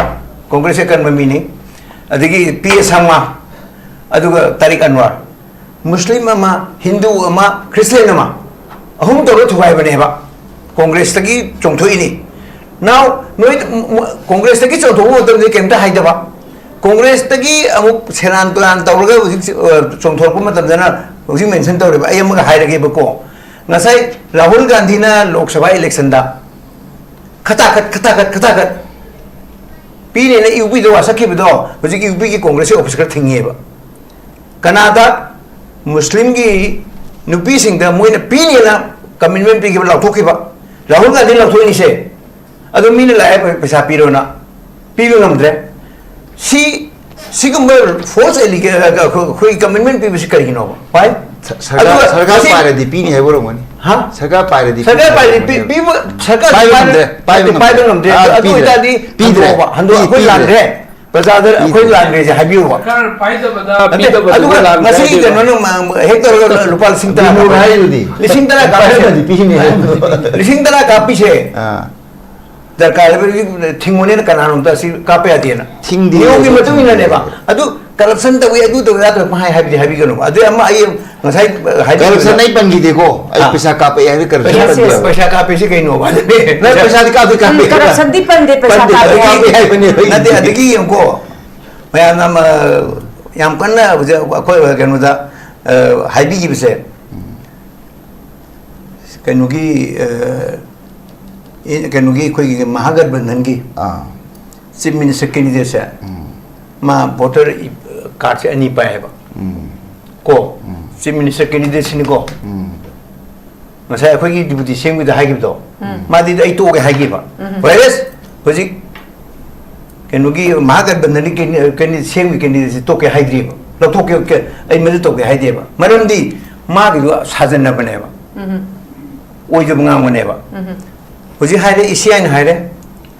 मोइना एलिगेशन तौरिसे मसी वकल नमाग लोइना पीरो एक्शन लोग यानो वकल नमा से करिगिनो हारकदी लो ददी आइन ददी Cauchy judiciary power लेबनी election commission चो अदुई मतुंग न पीरो हाइरे अदुदी ngangi पुनमक तो ओइदबनी बेसलेस ने हाइबसी करि काइलिगे अदुगी खुदम ने बंगसी बिहार दने बिहार की प्रजा पुनमक ना एंटायर बिहार की प्रजा पुनमक ना नोइना राहुल गांधी ने ngangi दो ओइदबनी नसिन थीबनी अदुना अखोइना नोइना ngamदा नवालुदे हाइदना पाक्तकना बीजेपी दा वोट पिरिसे अमदी जेडीयू दा अखोइ एनडीए दा वोट पिरिसे अदुगी नेबा अदुगा नीतीश कुमार सीबैसे सुंगसी सीरोय व्हेरेस माने पोथाग्र मतुंगा हंदकी तामदो एगरा मथकी तामदो एगरा मानाई पॉलिटिक्स टोगे हारगदी मा चीफ मिनिस्टर ओखिबे हुजी की लेजिब कंटेस्ट सिदी सी कंटेक्स्ट हुजी इंगिनी मतम गुरी नते मतम खरा नते सही मंगा दिन जखिनी फुल दाम चकनी ओके येंगसी मरमदी कहिनो येंग बताबने येंग बसी बे माइ केनो माइगे अखोची कोalition ने बले से नेशनल गवर्नमेंट से खुगी एनडीए की गवर्नमेंट से कोalition ने बा कोalition दे जमीन एमपी मंगा ता तो खो खते हुंदो कदा बा लॉजिक याव तो वाले मंगांग से कई लॉजिक मणिपुर मी लॉजिक याव तो बेदी एमपी बीजेपी तो जेडीयू ने एमएलए जाने ओके अदो वजा भी मोसु लावे बा छिदबी यावरे माने दे लावे खोंग थिनना तो दोना अदो व्हाट अबाउट कांग्रेस इन मणिपुर ओजा सर ꯑꯩꯅ ꯇꯥꯖꯕꯗ ꯃꯤꯌꯥꯝꯅ ꯍꯥꯏꯕꯅꯤꯀꯣ ꯁꯤꯁꯨ ꯕꯤꯍꯥꯔꯗ ꯚꯣꯠ ꯈꯣꯝꯕ ꯃꯇꯝꯗ ꯑꯦꯖꯦꯟꯗꯥ ꯑꯅꯤꯗ ꯚꯣꯠ ꯈꯣꯝꯃꯦ ꯍꯥꯏꯗꯅ ꯍꯤꯟꯗꯨ ꯈꯇꯔꯦꯃꯦ ꯍꯦ ꯍꯥꯏꯕ ꯑꯃ ꯑꯗꯨꯒ ꯀꯥꯁ ꯑꯦꯟ ꯀꯝꯃ꯭ꯌꯨꯅꯤꯇꯤꯗ ꯕꯦꯁ ꯇꯧꯔꯒ ꯚꯣꯠ ꯈꯣꯝꯃꯤ ꯍꯥꯏ ꯑꯗꯨꯕꯨ ꯅꯥꯀꯟ ꯑꯃꯔꯣꯝꯗ ꯑꯃꯨꯛ ꯌꯦꯡꯁꯦꯕ हिंदू खतरे में है हाई तारगदी प्राइम मिनिस्टर सु हिंदू नी होम मिनिस्टर सु हिंदू नी and all the maximum union minister are Hindus ने अदुई तारगदी रिलीजन पॉलिटिक्स तौरब्रा हाइबो वांग जिसु बीजेपी की बथकता हंगी बोजा सी कमाई थमिनी अदु आई के नोहाइजे के मीना हाइबने तो एनी काइंड ऑफ वर्सन मुजिकी सेलान तोरान ngamgi FIR to busiauri ko okay asingba adugumba religion based politics ta akoi BJP ne Hindu khatri me se khone haibam dokra ba one example in our state one of the OBC morcha Congress OBC morcha gi inau mana Manipur kali hai khangro BJP ga RSS ka pullaga Manipur da kano tongno honare communal थोंग होनरे हाइबा अखो FIR तोवेबा सिगुम्बा पंगांग तंगांग मंगांग बा तौनिंग तौनिंग ngasi Rahul Gandhi ने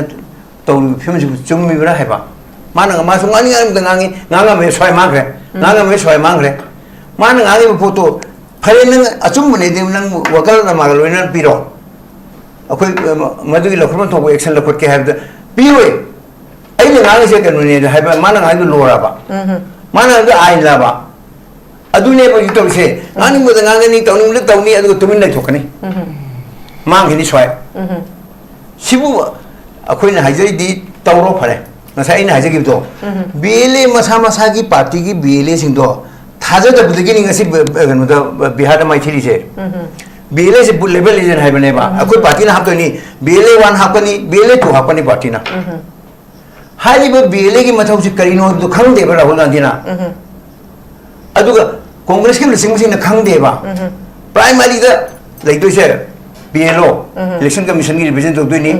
अदुगी AERO अदुगी RO सुमाइन तौदना लैरिबा मागी मागी दुगी DRO हाजिना डिस्ट्रिक्ट इलेक्शन ऑफिसर DC सिंग से सुमाइन मागी लैरिबा ग्रेड सिंग की तौम तो मयाम से निथि जना तौम मतमदा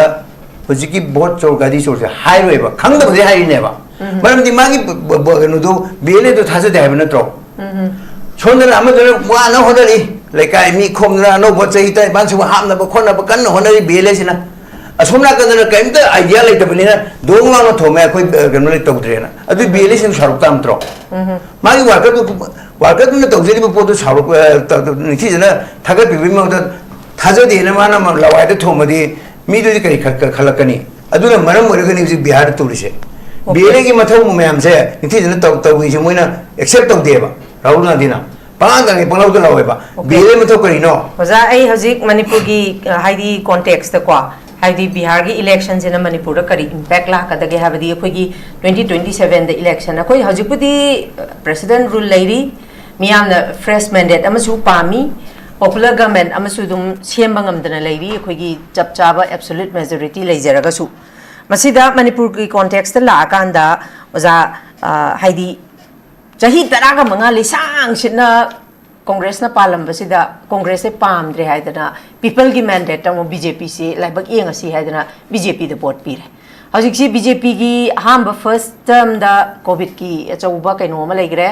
अनेरक सुबदा हजिक लेइबा कॉन्फ्लिक्ट सी की अमुक लेरे को ओजा मसिदा मियामना पेनददना हजिक सी कन लेइबा कॉन्फ्लिक्ट सी की वारो शिलमा पुरकपा ngamdabani लाकदरबे 2027 की इलेक्शन सिददी बीजेपी की टिकेट सिदा लेपिनबा मीबो लेररोय हाबा वारोलसु थमली अदुदा नतना हंदक दिल्ली दा चलगा कैंपिंग तौदना प्राइम मिनिस्टर अमदी अखोगी union home minister Amit Shah उनबगी चली सिबौदा ngसागी बोट सी लेपदा काररोय खांपदि कीदना चलीबनि का हाबा वारोलसु थमली बोजा अदुबु अमु येंगसेबा बीजेपी ना पालकबा कांग्रेस की पालंबा मतमदसु कांग्रेस न तौरंबा थबक थौरम खरसु अफबसु दुम लै बीजेपी की मतमदसु अफबसु दुम लै गवर्नमेंट हाबसिदी अखोई कंटिन्यूअस प्रोसेस नेबा अमना तौरंबा अमना लोइशन बने बोजा मसि मियामना खंगनदना लेरबनी बदुबु हजिक मणिपुर दा येंगदोइसे अखोगी ngasa IDP की सुदुम पनबीग्रे मणिपुर से की मत हौजिक से वारबनी GDP की growth like highest inflation rate में यामना खंगने रे lowest per capita income failure of law and order failure और पदुना निगसी free movement याद अदना ngasi अकोई हाइडी इम्फाल वैली ओपन जेल दौना लेरी बसे अदगिदी डिवीजन पॉलिसी तौबाबदी पोलराइजेशन अमगा मगा पुनबा यादबा मणिपुर से अहुम थोकना ले खाइरा अदरा हाइबगी अकीबा लेरइबा rampant corruption से तो किमत नहान MPCC की एग्जाम द प्रिंटिंग मिस्टेक ने हाइगा लेइदुने मधु मैनिपुलेट तौब ओइगनी हाइगा लेइबने ओजा मधु अदुगी मथक्ता हंदक ओजा बिमोल पुखलकपा हर गर्जल की मतंग द करोड़ लिसिंग मगत चनी दु कराई मांगी बनो हाइबो वांगम सो हांगी मसी की मतंग से करोड़ लिसिंग मगत चनी से ओजा मसी अराई बनते अदु की मतक चाव ह्यूज अमाउंट ने मसी की मतंग द ED काय जट Kharge where is the ED where is the CBI unemployment issue ne aduk ki matik su sauna leiriba masida hawjiki leiriba maitai amari kuki ki conflict ki waroisin prime minister Narendra Modi ontak la adi phani hare la ame akoi ki concrete oiba koina pamli pe solution phangde adu handakti frequently lai nhansu अदुबु अखोगी वा कोंथौजमगी गेनोना MLA ना थमगिबदा BJP की मपांगन कंखतनबा लापनी लैरिबा कैनोसिदा खनबा लापनते हारिसिनदी BJP सी मणिपुर दी बिहार दा कंजरसु मणिपुर दा BJP से कयाम सोलगे सिनियोजा यारी को थम्बियो मणिपुर दा BJP कयाम सोली नत्र कल्ली सिदी इलेक्शन दा खंगदोने सिदा कोइना स्वाइदे नै रगदी खंगोय election lagada next election comes election matam da khangani hojik akoina sida aina yam kalli navina ko no yam soli aduna adu tawi election ki result na oidoine whereas example habebu congress si chauna ni phumanga pa ka ba di ni phute ka ba karamine ba ai matam da congress yarome ko adu mai taw do hojik mamang da soigiba sum gradually soider poduna mara muraga nasidi congress loire simune mahinga ko prajani induri sidi sida khoi ahum mari discussion na congress holi adu boza MP da di ani makna kagi ko ade ani makaba do ai ken waji ani makaba gi ai ado hojiki community merde be mna pali ai palhanjaning de ko akhoi मापानदगी लाकपा narco terrorist सिंगना अखोजी capture तौरबा मतुंगदा आदा चोरचानपुरदा कांग्रेस की one of the member of parliament काय हरिसे सिगे वारी सानरगा की फेंटेक तौनरगा हाइबे थदी नोइद पीबा इन लोबा दु तो बरा तो वैदी करी अमक बेसान से वानते को अंडरस्टैंडिंग अमदा तौगी हाबसी इबे मुजो खंगौवे उइको अदुमायना तौदना तौगिबदुना मरम मोरगा तंपाकिसु तंपाकत लेरिसे चौराकना अखोगी केनोसी सोकोल अखोय अवागी इसिलनाव सिंगसे साइ सिंगसि चौराकना 1 लाख की मेयाद ले 1 लाख की मेयाद ले बुसी मोय अहान सुप्रीम कोर्ट केस हम तौगी मोयना अखोगी बोट थादबम पियोना अदगी CI ना 65 polling station special polling station सिंह द हांगेबा Churachandpur Kangpokpi and this one Tengnoupal 65 polling station से सिदा वोट मोइसी वोट थादान गे अदुना अदुगी वोट मोइना आदंग से अंडरस्टैंडिंग में लेनेगी बदो अदुना मरम मोरेगा मोइसु दुम तंपाके सु सिंग वोट सिट अनिमा मोइदा वोट पोलप सखीबा से आइना हाइजन जब नते को अखोई अदुगी डॉक्यूमेंट लई यदि मोई फोटोग्राफ था दोरे यमा तोरे था दो एको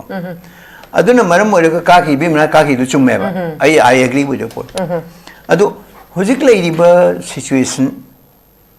ओइलेबा फिबम अखोई पीपल्स की सेंटिमेंट अखोई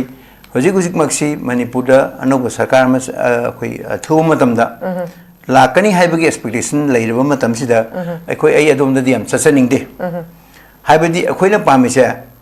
शांति लापा तंगदु लेताबा अखोगी इंटीग्रिटी इसान नंगान सचबा अदुनेबा अखोइनो मयामना पामनरीसे hoi mayam ki opinion divided opinion lei akhoi su tai akhoi na moina se bai sa gi mo thamjage ba ko moina engonda maru ina congress ka muna kwak sar ka hai ba let them speak I don't care do the I can so care to the labi ne ju palli do ne ba labi ne ju palli me adu see discussion je palli ne ba ai ya ba labi ne kwang ne ju saru ne ju tenwa ne ju I don't care adu ga ai na hajani se ade ai na hajani se nang su mention to khidra adu si yang kana ji oju ba ko gi makok to makura ha pa chapa no pa du ne makok se panel discussion to sumai ha pa chakani TV bano to wa nga lu sumai ma ha pa chakane ba ko ta khura ba si luiram ne ba adu na ngang bu ne ba adu dai ke adu le sa ning de sumai na to dana ko gi lei ri ba enu sing sigi mi khara manipur bu chumna puram da ba manipur bu nithi jana protection pino honoram da ba politician khara gi lang gani ngse hun thuli se matam gi kanu chapan na ba kari gi kanu na se ujik na sim makhal mathin gi akhoi gi kanu na the then home minister pc de maram na makhal makha kya gi statement tholi si di makhal makha kya statement congress ke leader ni home minister or mimni finance minister or mimni economist ni man kan statement matam thoga ji akhoi no to bisi ui ji kari gi yes they can sign any kind of agreement Delhi the Kaula Sauna so some Buddha Kari no to Diba Kari can so one of women pop theory. I do not ID. Who's worries about any kind of discussion about who's ladies Delhi the Kaula worries have Kari is some worries have to know Kari benefit you know.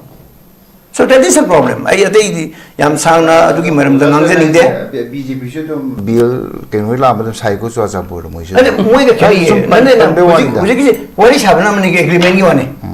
agreement sign do wane da san tai ya ju je agreement sign do si so mo sign do ba ya ko kari agreement karam be agreement no ja agreement so sampuda hoi kana ga sign do adu photograph udri ba photograph nadi agreement copy to layer gi dang tang phang ni da ya buthor tang no sida yam buthor tang no gram ni ai koi na krai da sangsar da le BJP gi da yam section da tham jabi agreement du puthuk piro nadi akoi to nadi noi na to no gi ni hoi ne adune BJP gi upu da tham me ba ja dun dak pade puthuk piro hai bin da ai thar ke nage ganu da ai thar ke ba ko akoi han si ne se moi me adu yaw se ta moi bobi ko adagi bolumang adagi home minister adagi moi rong mi ani tar moi mangana sign to no se photographer ko ron lei ba okay sida na da khoi na wai se agano ga kari oza mana to no khoi tam ra se photo ro di nang u di ba do su kambu gi ga BJP ga understanding lai na ki bai da makta manipur da BJP ki account ADC ki account hangan ki 2015 da 2017 da 15 da no autonomous district council ki mi manga tu kahli BJP account 2017 da hangan ki hadati BJP na sumaina ikoi da doka tor gadi moi taba tabani haina su kangbu gi leader na hai ki badu yaw ko home is Amit Shah da thab se connection ai total lo tho ga puthoi ko to gi puthoi ke ko puthor ke di noi adu haijali do sida ai noi do ulak ke ko ulak ke di adu gi wadu haijan bani haiba se haijan bawani haiba si Assam gi minister matam du noi na Hemanta Biswas ka Rama da ko haidana Hemanta Biswas as a chief minister mana singdo ke bi se leiba I know the okay yam ping na singdo ki na yam ping na Assam da ne madu ki irang hok pa ka Assam da na phu sa phu da ne Assam da BJP ma ta Hemanta Biswas Sarma ma ta ka da ya ping na ma se da Hemanta Biswas Sarma ai ko madu yaw de singdo ki akoi manipur ki ko ai nimbas akoi ahum chalaga ada singdo ro bro singdo ko nate che de lo bani main taw se yam wana ozara bi khan sumain taw se habedi akoi hojik ngasai dagi Bihar gi matang se khana ning ai am lai re dubu manipur ki context se da ki tang purak chaning ba ko adu daina oza sarat madusu dum thabiro khoi yeng kanda mathangi topic amada kwa masi kamai puthokpa yage habdusu khoi khanara se ai pijrake hoi oza ado oza da ina lakchaningi si oza ngasai dagi khoi tajari si aidi congress ki asoiba BJP ki asoiba sineba putho ije nang matam da si soiram bagi ai adubu government ama haibasidi continuous process ni congress ki matam da sab saramaga loishandaba BJP na sanga tamam yauri oza yabini ko oza ko oza adubu hojik si akoi gi hojik laiba prevailing situation akoi gi chap cha ba kaino sima loishan bangam da basida ne ba miyamna handak prime minister Narendra Modi lakpada mi lak kuntra ga mari manga leibada mi lising chokri lising tram tang thaba do adu khatani hai tari 1% muktani ka haibi droja mi do adu su anek manga tani nang adu da latragadi nangi chieng yen bagi adu kakani mayam na hainari adu congress hamuna hai bandai ken mai be ma ken mai numisin nong ju tai ko hoi PM la pon numisin nong tai PM na by road chalani hai ka dai da sigi airport ta gina moirang wa lingi ba mi man kai dino adagi halakwa matam da airport ta gina BJP party office adagi kan wa kangla for probably lingi mi man adu ibe moidi sigi TV gi kan to kambu ni na mayam taw loi burong ne ba ko adu ga khara mana panga da ba mata numitu da oza kan na khoi oza bi mon la ha bise 100 prime minister ba kamai do okay mi kan tin gi nge hai bani hai wa du di hai ni ado hai gi ba se numitu da taw tin li bu crowd tun sakhi na tra adu gi ay maga laksara ge ko ai kan taw dan ba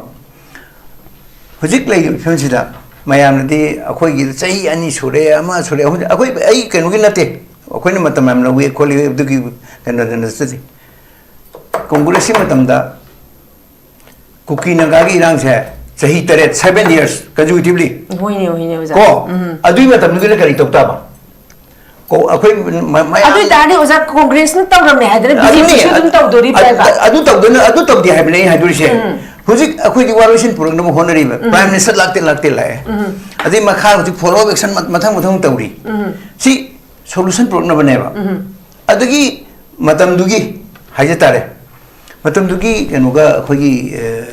kuki paiti to no do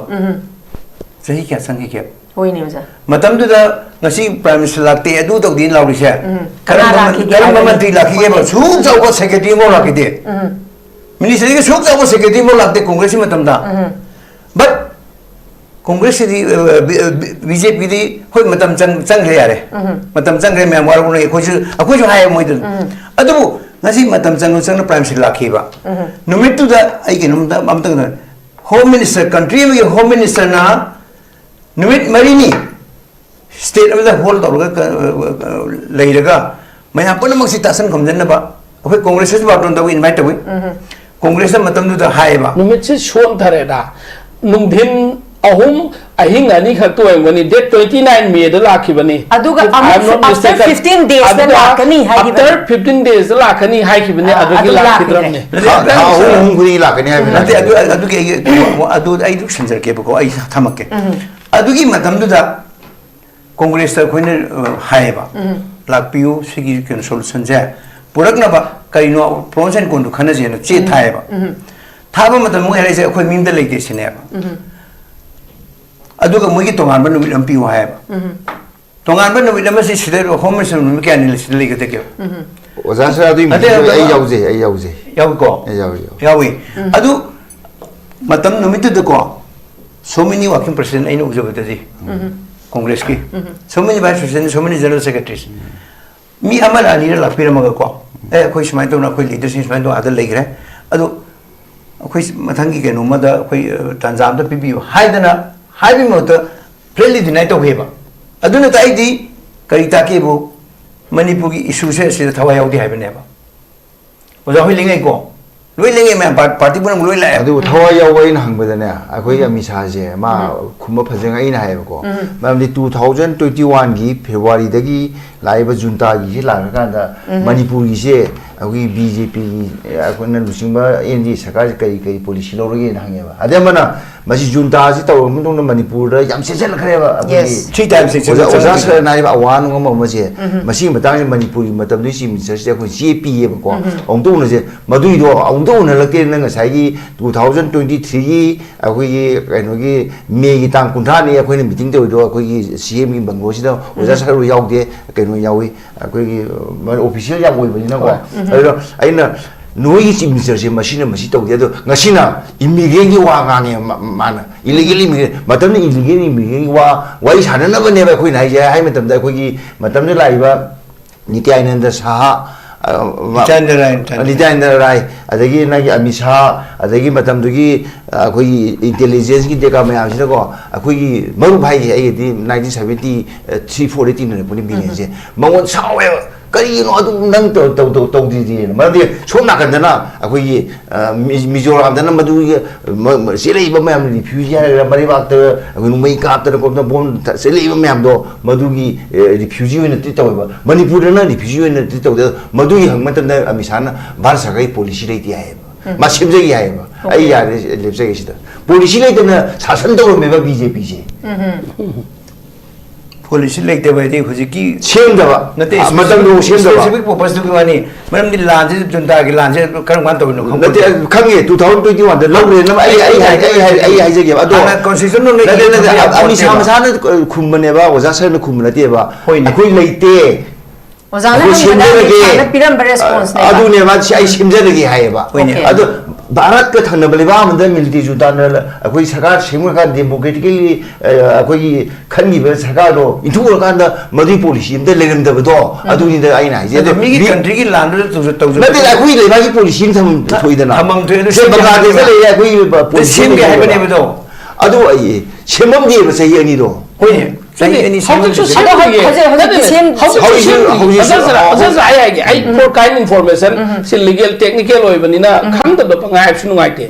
India से हौजिक refugee की status था signatory party हम ओइतेबा हौजिक सु still India से confusion state थमिमे मखोइना थमनिंग बमीदी असाइलम पीगनी थमनिंग बमीदी रिफ्यूजी ने ता ठोकनी इंडिया की पॉलिसी हौजिक लेसे मोइना इंडिया की united nations high commission for refugees in Delhi रेड ऑफिस थमिएबा यूनाइटेड स्टेट्स का अतो कंट्री का थर्ड कंट्री ना डील तौरगा रिफ्यूजी ओइबा मी सिंगसे मागी मरम कंट्री दा हनबे यादनी मरक से मसी ट्रांजिटरी पीरियड होना third country war in conflict याउदब कंट्री हम थम्बगी यूनाइटेड नेशन होनरीबा बट इंडिया की हौजिक फाउदा मदुगी सिग्नेटरी ओइदे रिफ्यूजी दा अन रिफ्यूजी जी मखोइना थमनिंग कम्युनिटी दुना चेंसल पोर्टी असाइलम पीरे मोइना थमनिंग कम्युनिटी मखोइना पामदब दुदी रिफ्यूजी ने हैना लान थोंनरीबा मखोइबु हाथ टू पर ताथोरप अदुम कंट्री रो परजुगिट तो हनंगाई दंता सेंपेक तो इंडिया के रोल से कोई देना तो सब माने इशू में द आइन नि ले मिजोरम दना मा मणिपुर दना मा अदुगी केनो से मिजोरम थिंग रे मिजोरम मतलब दी वाने है हजिकी नति मतलब दी वाने अदुनी मतलब दी खोइने पाइ देना अदु पाइ केनो 2021 पाइ दे केनो मिजोरम दी पाइ दे नते के हौजिसु पाइ दे बीजेपी मिजोरम का नागालैंड की दी कुइद्री नते हुजिक से इंडिया गवर्नमेंट केम तौदी से हाइबी नोबा मरम दी केनो हुजिक एफएमआर बॉर्डर फेंसिंग कांग्रेस ने सांग से न पालक पदल किलोमीटर बीजेपी ने सेमनी आई के हेजेंगे अदि के मान लो बीजेपी न तो बनो जा सर नते अदु फेंसिंग जी काय होतो अताव मी म्याम ने कोई अब नोनी मनी आई के मान को सेमनी बीजेपी न नते तो मुनो को कोने नते अखोइने सेमदे कांग्रेस सेम की मतंग सुंग यार सिदा इनर लाइन परमिट की सु कना भी होइने कना भी के फोटो में कना तबके ओजा सिदा क्वा ओजा हाइदी येना बदम मतलब ममदा को आई को नेगे बा कोई की फेसिंग तो बुया रो है से कोई यामु रजन से मा याउ नि बीजेपी एमपी हो ही मा कोई चमी नहीं को अदुना बीजेपी से ngasai के बा मोई दी कइनो नि लुसिंग बम हाइ गिनि इन बम तवे को अदु मोई पॉलिसी से सुम मोई खंग दे अदु मा इन बजे ओके ओजा सर तैने लाक्सनिंग से ओजा ना सुपन बिरी को खोई ठोखरे कुकी के पाइतेगा स्वाइन ठोकतन ठोखरे बा तांगक ता अदुबु मतम चांगी सी स्टेटमेंट से हाना सुमाइन कना लाखी अदुम चाही चांगी बने कोई चाही एनी का था तर आई के भाई के कोई के इनकर को कुकी के पाइते के तो जो जा सर सी इन्फ्लुएंस तो वंग मी ने बा माजी चीफ मिनिस्टर मतम दुगी याम कन याब मी ने बा को आई मागी लास्ट अखोई पब्लिक मीटिंग जे चले स्वाचा बुरा अखोई मतम नो कना लाके दा अखोई जीकेपी लाई लाई को ओजा सर न मदु हायो जे बा माना इन्फ्लुएंस तो वंग चीफ मिनिस्टर रो अदु माना हायो जे अदु करी रो हायो दि हौई त बा मतम नि कंगे सु चेरे बा माना बीजेपी और का अब हजु बीजेपी और का अदु बदी सिनेसु हंग यावो हंग यावो हंगसी even अखोगी former chief minister si अखोगी Congress की spokesperson ओइरमी बने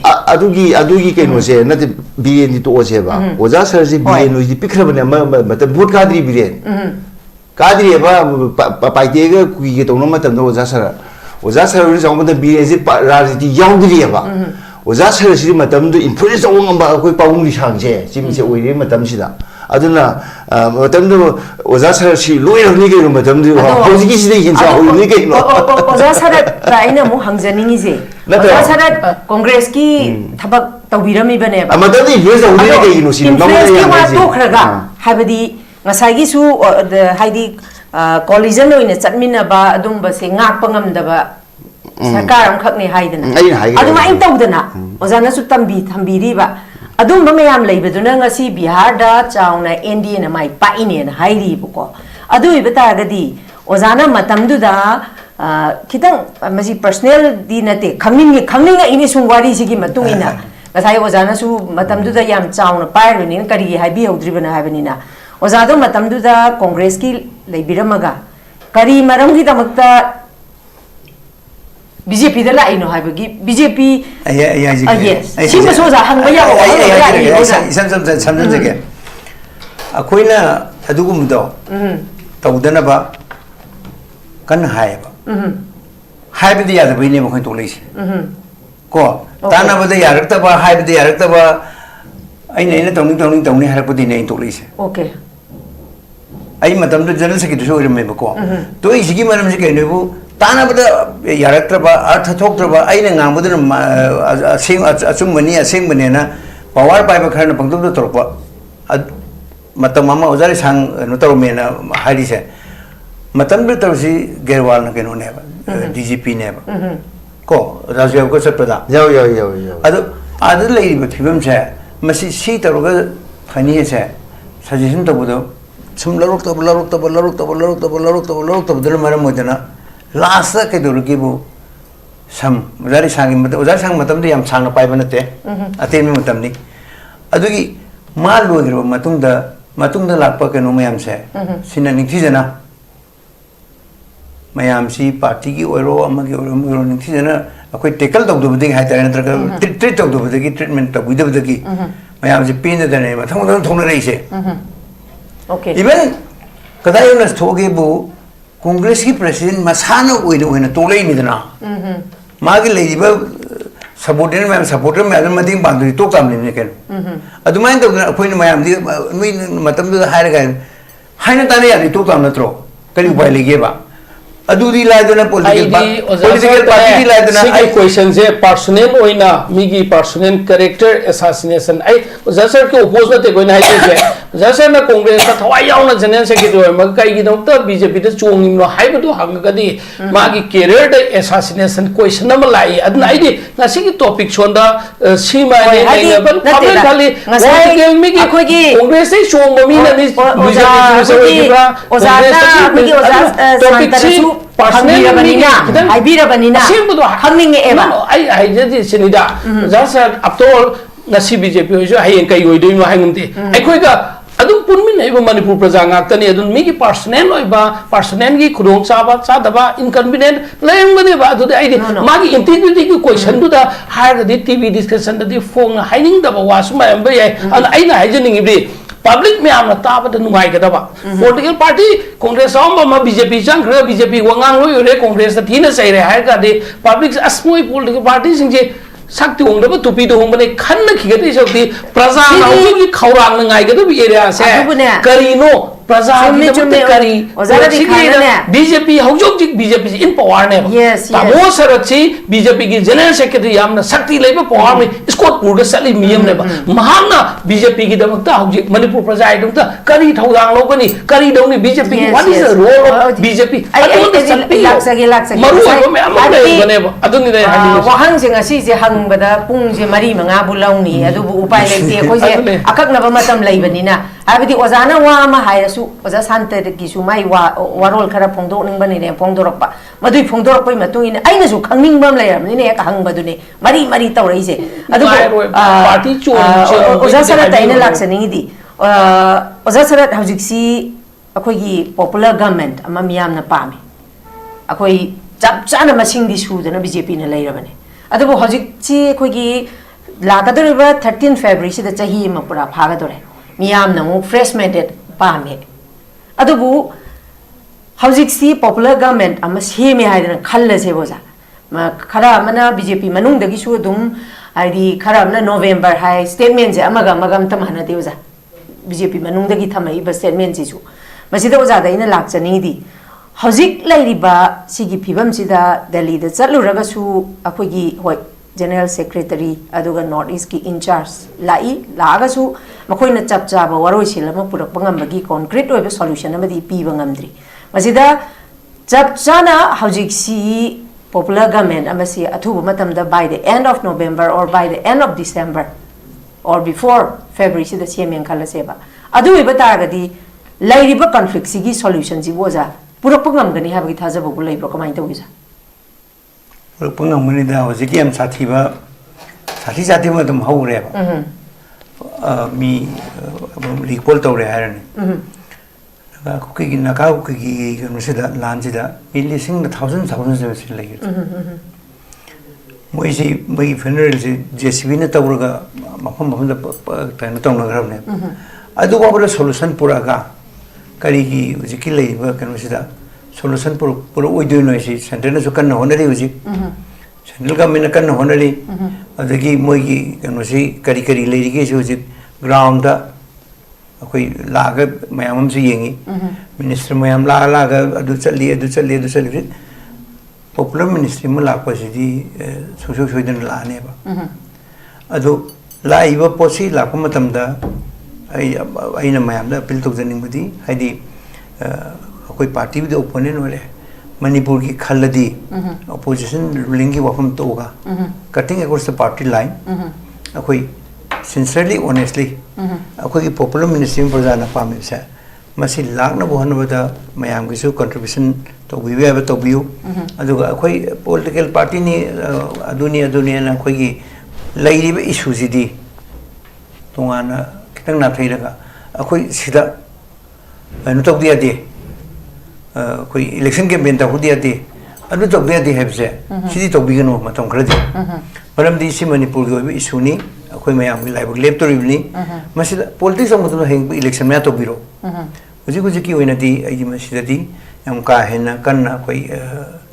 ngang bसंग बाई यम तसेन दी आइसु हुजी हाइजेक रे मयाम हाइजेनिंग दबनी अदुबु लेबा के इंटरेस्ट यंगबिरगा मयाम ना हुजी यम हाइली कोई आई ngang ning ko yam ngangi ba ngangi puno to koi recall to roi hajar roi adigi social media da iri ba amada tawli ba amada hai sini ne social media da iba se ai ba sai kaishu le da ba ise kaishu le da ba ise ko aksara hari ni da hani ga jo ai to so even sai ko imora bi na hai du ne ba kana no na nickname ko aksara du hai ba no da mention to bi ko ai popularity ni aduna ideal lo popularity idea to necessary ko ai gi request in the interest of the state in the interest of the our public our peoples and our identity and dignity madugi line de yeng biraga koi kitang sincerely honestly both opposition and ruling ani pulaga hojik leiba issues mayam se problem mayam se koi asum lambi da sanminaraga hayeng election na di ma madaw gi wani matam gi lakata ba pot ni adum na chalaga aidi hojik si koi loina mangna amata oina koi mayam na pamiba pot si tan mo hona mina si hai ne appeal to sake Okay, thank you very much, Oza. Hangning bawa hang diam lady, Oza timing je. Matam ji yate. Matam je ya select tab hangning badi, Oza warau bi badi ya de. BJP ki si tang na tholak pani na Oza Rabi. Oza Santa. Warau bi ya de. Oza Yes, Oza Santa. Sumira ba koi chen hai si. Tang na thola ba ni na ko Oza Santa. Toy na theng na ba ngam me ba. Oza Sarat roi ta na ba ji de ko kaman de wai ba. Ano Oza Sarat na ngasi sumai na khudong chab ga bibiri ngai ji de ne ba koi na hangning se. Ngasi nakala marom da akoi gi BJP amadi JDU gi akoi gi yam pak pa NDA gi yam chau na mai pa adubu haidi akoi election ji 2027 gi election ji oza akoi politics ti tobino haiba oza dum tawrabani ko hojik se koi uri bani ko tawre ha koi irai line uri ne ni sa ti yaw mo hoi koi irai line ui ba mji tawde ka haije na ya ko ui adina thakta dum akoi gi former chief minister na su dum habi bada lakadori ba election 2027 sida dum BJP na paigini BJP na majority phangani ka habi su hairi ba adu nakalarom da khangdi masi how far kayam chu manu lan ba khangde BJP da board lepi na badi la ticket kanam ta na roi hairi ba Bihar gi semu yeng ase boza adu ta ga de hojik si mi am na warau ri si oza nga sai chahi tariat lak ta kana paite ga kuki ga saunari ngai de chahi tariat changi bani adu da minister am bok laki de prime minister laki de wa loin to kanda hojik si madui matam da social media si chau kholam gi roi boza yes hojik na social media si chakwala pai matungina BJP na tauba thabak tawdaba thabak si ekta tong tong khuding mak ta khangbi ne boza khongtek mitang lairi kai pai taba khuding mak khangal lapani na ngasai masida hena BJP ki khudong thiningai su oiba hena khumang chaukshaningai su oiba adui taragadi oza la kadori ba hojik solution se sungchoi choidana porakani haiba thajabam jo oza na piri ba adui taragadi oza la kadori ba election si da su BJP na do mai pa kani haiba thajab su laibra aduga haiba concrete oiba solution miyam na pamli ba waroishin na solution da national highway da chatpa akoi de free and yam na nuai na koi hana mahausa gum chatpa phanga ka doi se oza board election je dong ngai dori ben traga yaudirai mamang da masigi keno sima phangani ha ba thajab leiba kamai taw yuza sim ai side ya hangaro ja hangai di am leiba hojiki ibimana hangi belai menang se sida koi gi soidana conducive atmosphere mo laga mayame soidana sa solution tamna rakini yes ko ai sida behind de hojik adum chanari ko score yauraga ni ko sa chatli je ha score yauraga chappa saw yaudaba driver na gai thor chappa saw adubu risk ni aku chappa risk ni adu chume ba adubu hojik aina ibemna yam chauna kano to bun khangbi ba akoi gi election matam da akoi se majority phangadra phangodra sa hoi matam na sub adum pujarak sanu majority di soidana phangani sarkar semgani BJP na aduga akoi India punamakta rabi ka waru bina ko India punamakta loina aina sida kitang mention to jeni se kanoda Telangana ke chief minister na hai Muslim hai Congress hai Muslim hai man hari ne ko ma adum sem na ni ko je adu adugi keno dumakti khoi sida leite adu aina mayam da keno thojaning base ai sa jo request thojaning base 2027 ki election da BJP na absolute majority phangani sarkar su paini aduga miyam gi seba su tongnu ta ja praja miyam na pirakani hojing miyam na uri sidi social media da khra ibase ai yam keno tongna hajabi nate social media si sida pairaga dum kanu torga nuai jo mi khra le adu mi ji jo khoina loina masa khangi ko masa khangi adigi khoina ben aina nang gi se henman gre nang fake account ju khangi nang na si taw jo ai khangi adu nang soidina FIR am taw ne ha kan dida ai onjala ai mi nung sang e bangang se aina ibasi mi chang dai ngom sang sala ga ki be chang to nate ki binate kibenate moina social media de ngaujo bose ke dogi bu bose phamu de loka long ne hipage idoi ne kana ki chaba chaba thakpa ka khangdana sentum tanpham supam leitrabanina ate aduna mobile da sentum chaba tanpham supam leite ji hai ga no bajik se mo leitrena ate akoina ne thabak suna ba mim tang thibda ne bajik kan leite thabak suna wai di kari uma ngarang na la bagi leader sing la kani kan sengri tawsin ti thibda ne phangde ba yam nuai nuai leiri ba hana samu khongda le mu dong ta hing chale mu kam le gi am ta le mo ba admai ta na akoina thibi se mayam si magi kanu khara tauna gi bina maram mo ga social media je paisa la roi be mayam yauri ba paisa pi ragi hen ba mi masing ju chorak pa masing mat ki jamana na hai bangam da su chorak pa mi ke ana tauri war se kana na kai thadari kana na kok se ne je khoi lui khang ya adu admai na tabuni na sai ibe mana social media de ibe khara do adu ko ta counter bino yes mi oi puna ki thamoi da kari leiri kari khalli se akoi na sida haina bana kana roi ba mayam na yaningi ra yaningri ra haidudi hayeng election result na soin ulakane yes ngasi bihar ge ulai isu maina bihar de lori na askar kaya ka to no to dormaga landslide victory pura turi jini ne yes adiki haryana to he loi akoi din na hana moi mai chini je khange ba rahul gandhi na nan haryana ki wa har pudo chahi mai matung da after a gap of 1 year man har pudo moi mai thi je madun proof to we na khal le ba okay hojik adu jo mam tak ta moi ngasi hai bi hai ho bu ya na bai da mukta moi na as adu ne hai hana drama ta ure Pawan Kerana ta ure Pawan Kerana jik ka no hai do ai ma ga bu ne sai do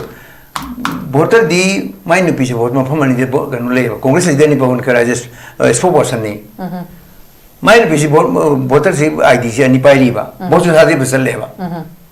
adu hai li si adu mai na to na loina from A to Z matam mamada kan na Rajesh Khanna Delhi da Bol lepa matam da MP lepa matam sida kaidu khangwa bo chor gadi chor gi matan mamu te sengok seram ge matam da prime minister ni ga Rajiv Gandhi se Sonia Gandhi bo thadap chal leba Sonia Gandhi bo thadap am sida moi mari lepe ba ko lepi se voting ka parliament mi sang me sam khakta ne barul na prime minister masa yaure bo thadap Sonia yaure Rajesh Khanna yaure atop ma si yauri ba matam di ke no ni akogi ballot paper ni ballot paper se moina kaya paira sanga thadari no khangde ba maram di rule na isi ne piba do kanu ki matungina rules ki matungina ya mi ama khaktani bo thadu sangbu ya se prime minister oro ladigi governor oro par india president oro sangbu ya de ba kai gi dam de sangam moi ohumai sangam bo thadu no si wang na tra yes bo chor si kana no whether congress or bjp matam de moi lo kanu to si ballot paper to si se vote to pulap tha de akoi matam ma da ko se ai sa election de jenne election de jenne ba polling de jenne ba bo no ji kanu to ni matam do mp ga mla se vote pulap tha da mi ko sahi ba to go matam se da adu ki kanu da khetri ga kendra da oza mamudin gi kanu se ko ki box se khetri ga ko polling de number kanu de ni hinte MP ki ma tongan to ba MLA ki tongan to ba polling ballot box hai na sai ki kenu ki se MP ki se hadu kan ko pula tare pa thu tha yaung le me matam no congress sarkar ne ba okay adu bahut choti kana ta ura kana ta gi ba da matam da isa congress na tro isa congress oidri kai oi ai matam da congress ai na khang je da ai matam da o se o tombagi ai election de jeno bane ba o tombagi o tomba MLA yes ama lai khidab do magi ma MP le ba kai party no ma MP le ma provincial kan independent ni masi objecti evidence raw da bo independent ni ai ai election de jeno tombagi matam sang roba sida kidang genuine ba reliable kaino da sat timing se pung nipan ga mi ani yau sale pung nipan ga makhai da gidi pau lairi ado uza se hangning badi am lai ngasi longest we ngasi se ha longest ni ai ho da nei ho jang lai ni Songi Enkarna ngasi BJP ki General Secretary amaroi ba malaina khudung chaba lorga hangbada uzasan li bi wari se loina achumba ngaktra loina lanba ngaktra kanana khangani uhogdoba thengnadaba yaudaba masa yaudaba isu basan li rimne ba pramanam da mina taba mina bhabu mina di sumamane na 99% khan ki khangba mina 99% lalama khan ki adu ki sarpudi present tax ekhoi minute khara da maroi ba point oi serje sonia andi bo ta da bada dabo sara se delhi da chalaga kiu da yaw bra ai ba do to udri ba do hanga di khamai to udri ba sine ba smai yenga se ba ozara bikhan masi allegation ni akoi di ta ni akoi di SN anchor haidi tarage adum aduda yam nuai jari di akoi gi di BJP da gi di spokesperson Suresh Kumar ngangjaram badusu za hoiram dai hek thingjan bi do adum da an sida yam na nai bi ro ba nai bi ha si ki defend to ngai ko ma tam da asol ba mam ke re so ka ni di achum ba yaw ron se da sidi ai gi hambam thok ba hang ni ai di se mana mien de ngal ngai de ai ni sing se ai na za sa ta atam na to bi ba do no za sa ta atam na to za ba na te sidi Ozan sarat BJP ki di spokesperson je hauji condition na yadabana haigadra khara tangna phangbani na Ozan sarat aina khangning ibsidagi miyam na khaurang ni hena khangning bani na Ozan sarat na ani am hairi kai do ge statement se miyam na taram doine ba adugi ne ba Ozan sarat nei jabana chage ba ate hujik airline su pulli ko khetri ga ge thok be thok se thoi tok ti je ai maru si matam da su ba kanoni ai saji matam du gi election agent ni independent gi ko adugi matam sidane pulap de yom masiyam mariam da hang am Azasrat anchor na ba topic to hana gi vote ki mari du natre haujik 2027 sida BJP gi mai karani haigre karani haigre karani haigre ki adong gi anchor gi answer phangye na hanga ga di yare lucian le ai kan oja natang minute manga tara dang ja lobjagi ge habdi khoi anchor aning ki warol lucian la pata ki tang tai panelist ai yes ai dung ngauksala ka daure ai kano da ozara bikhan da ko oza hozik Bihar gi yeng badadi nakalam rom da Indian National Congress e dukimati mai thire yam sathi na shole ko adubu hozik hoi akoi gi MP gi dadi outer masung inner ani di mai pai ko adubu la ka dauri ba election sida miyam na haina ba khoina puthok chari sida miyam na haina ba ngak tani masi ai gi personal question am tana chade ba miyam na haina bagi matung ina kasai haibado BJP si ticket phawo kanam ta lepira roi hairi ba adubu ozana di absolute majority phanga ka gani sarkar ju semgani hairi ba oza kai thambini asai oza saran haibada rabi na waro ganu lana dikhan ganu harga Congress है तो मुस्लिम है तो कांग्रेस है HYBE गुम my yes नने आई Telanga CM ना high सुम तो मियल दि कमाई तो गनी नते दा माने नते तामोना हाइ की दु चुम दु दि ये पिरा नो बा लान बदि ये लो बा हाइ की हाइब ने बा चुम में बा ममदी कांग्रेस है सेकुलरिज्म ओबा सेकुलर ओबा पॉलिटिकल पार्टी हम ओइए बा अदुमकना minority oiba India da only 14% 13% khak Muslim se laiye ba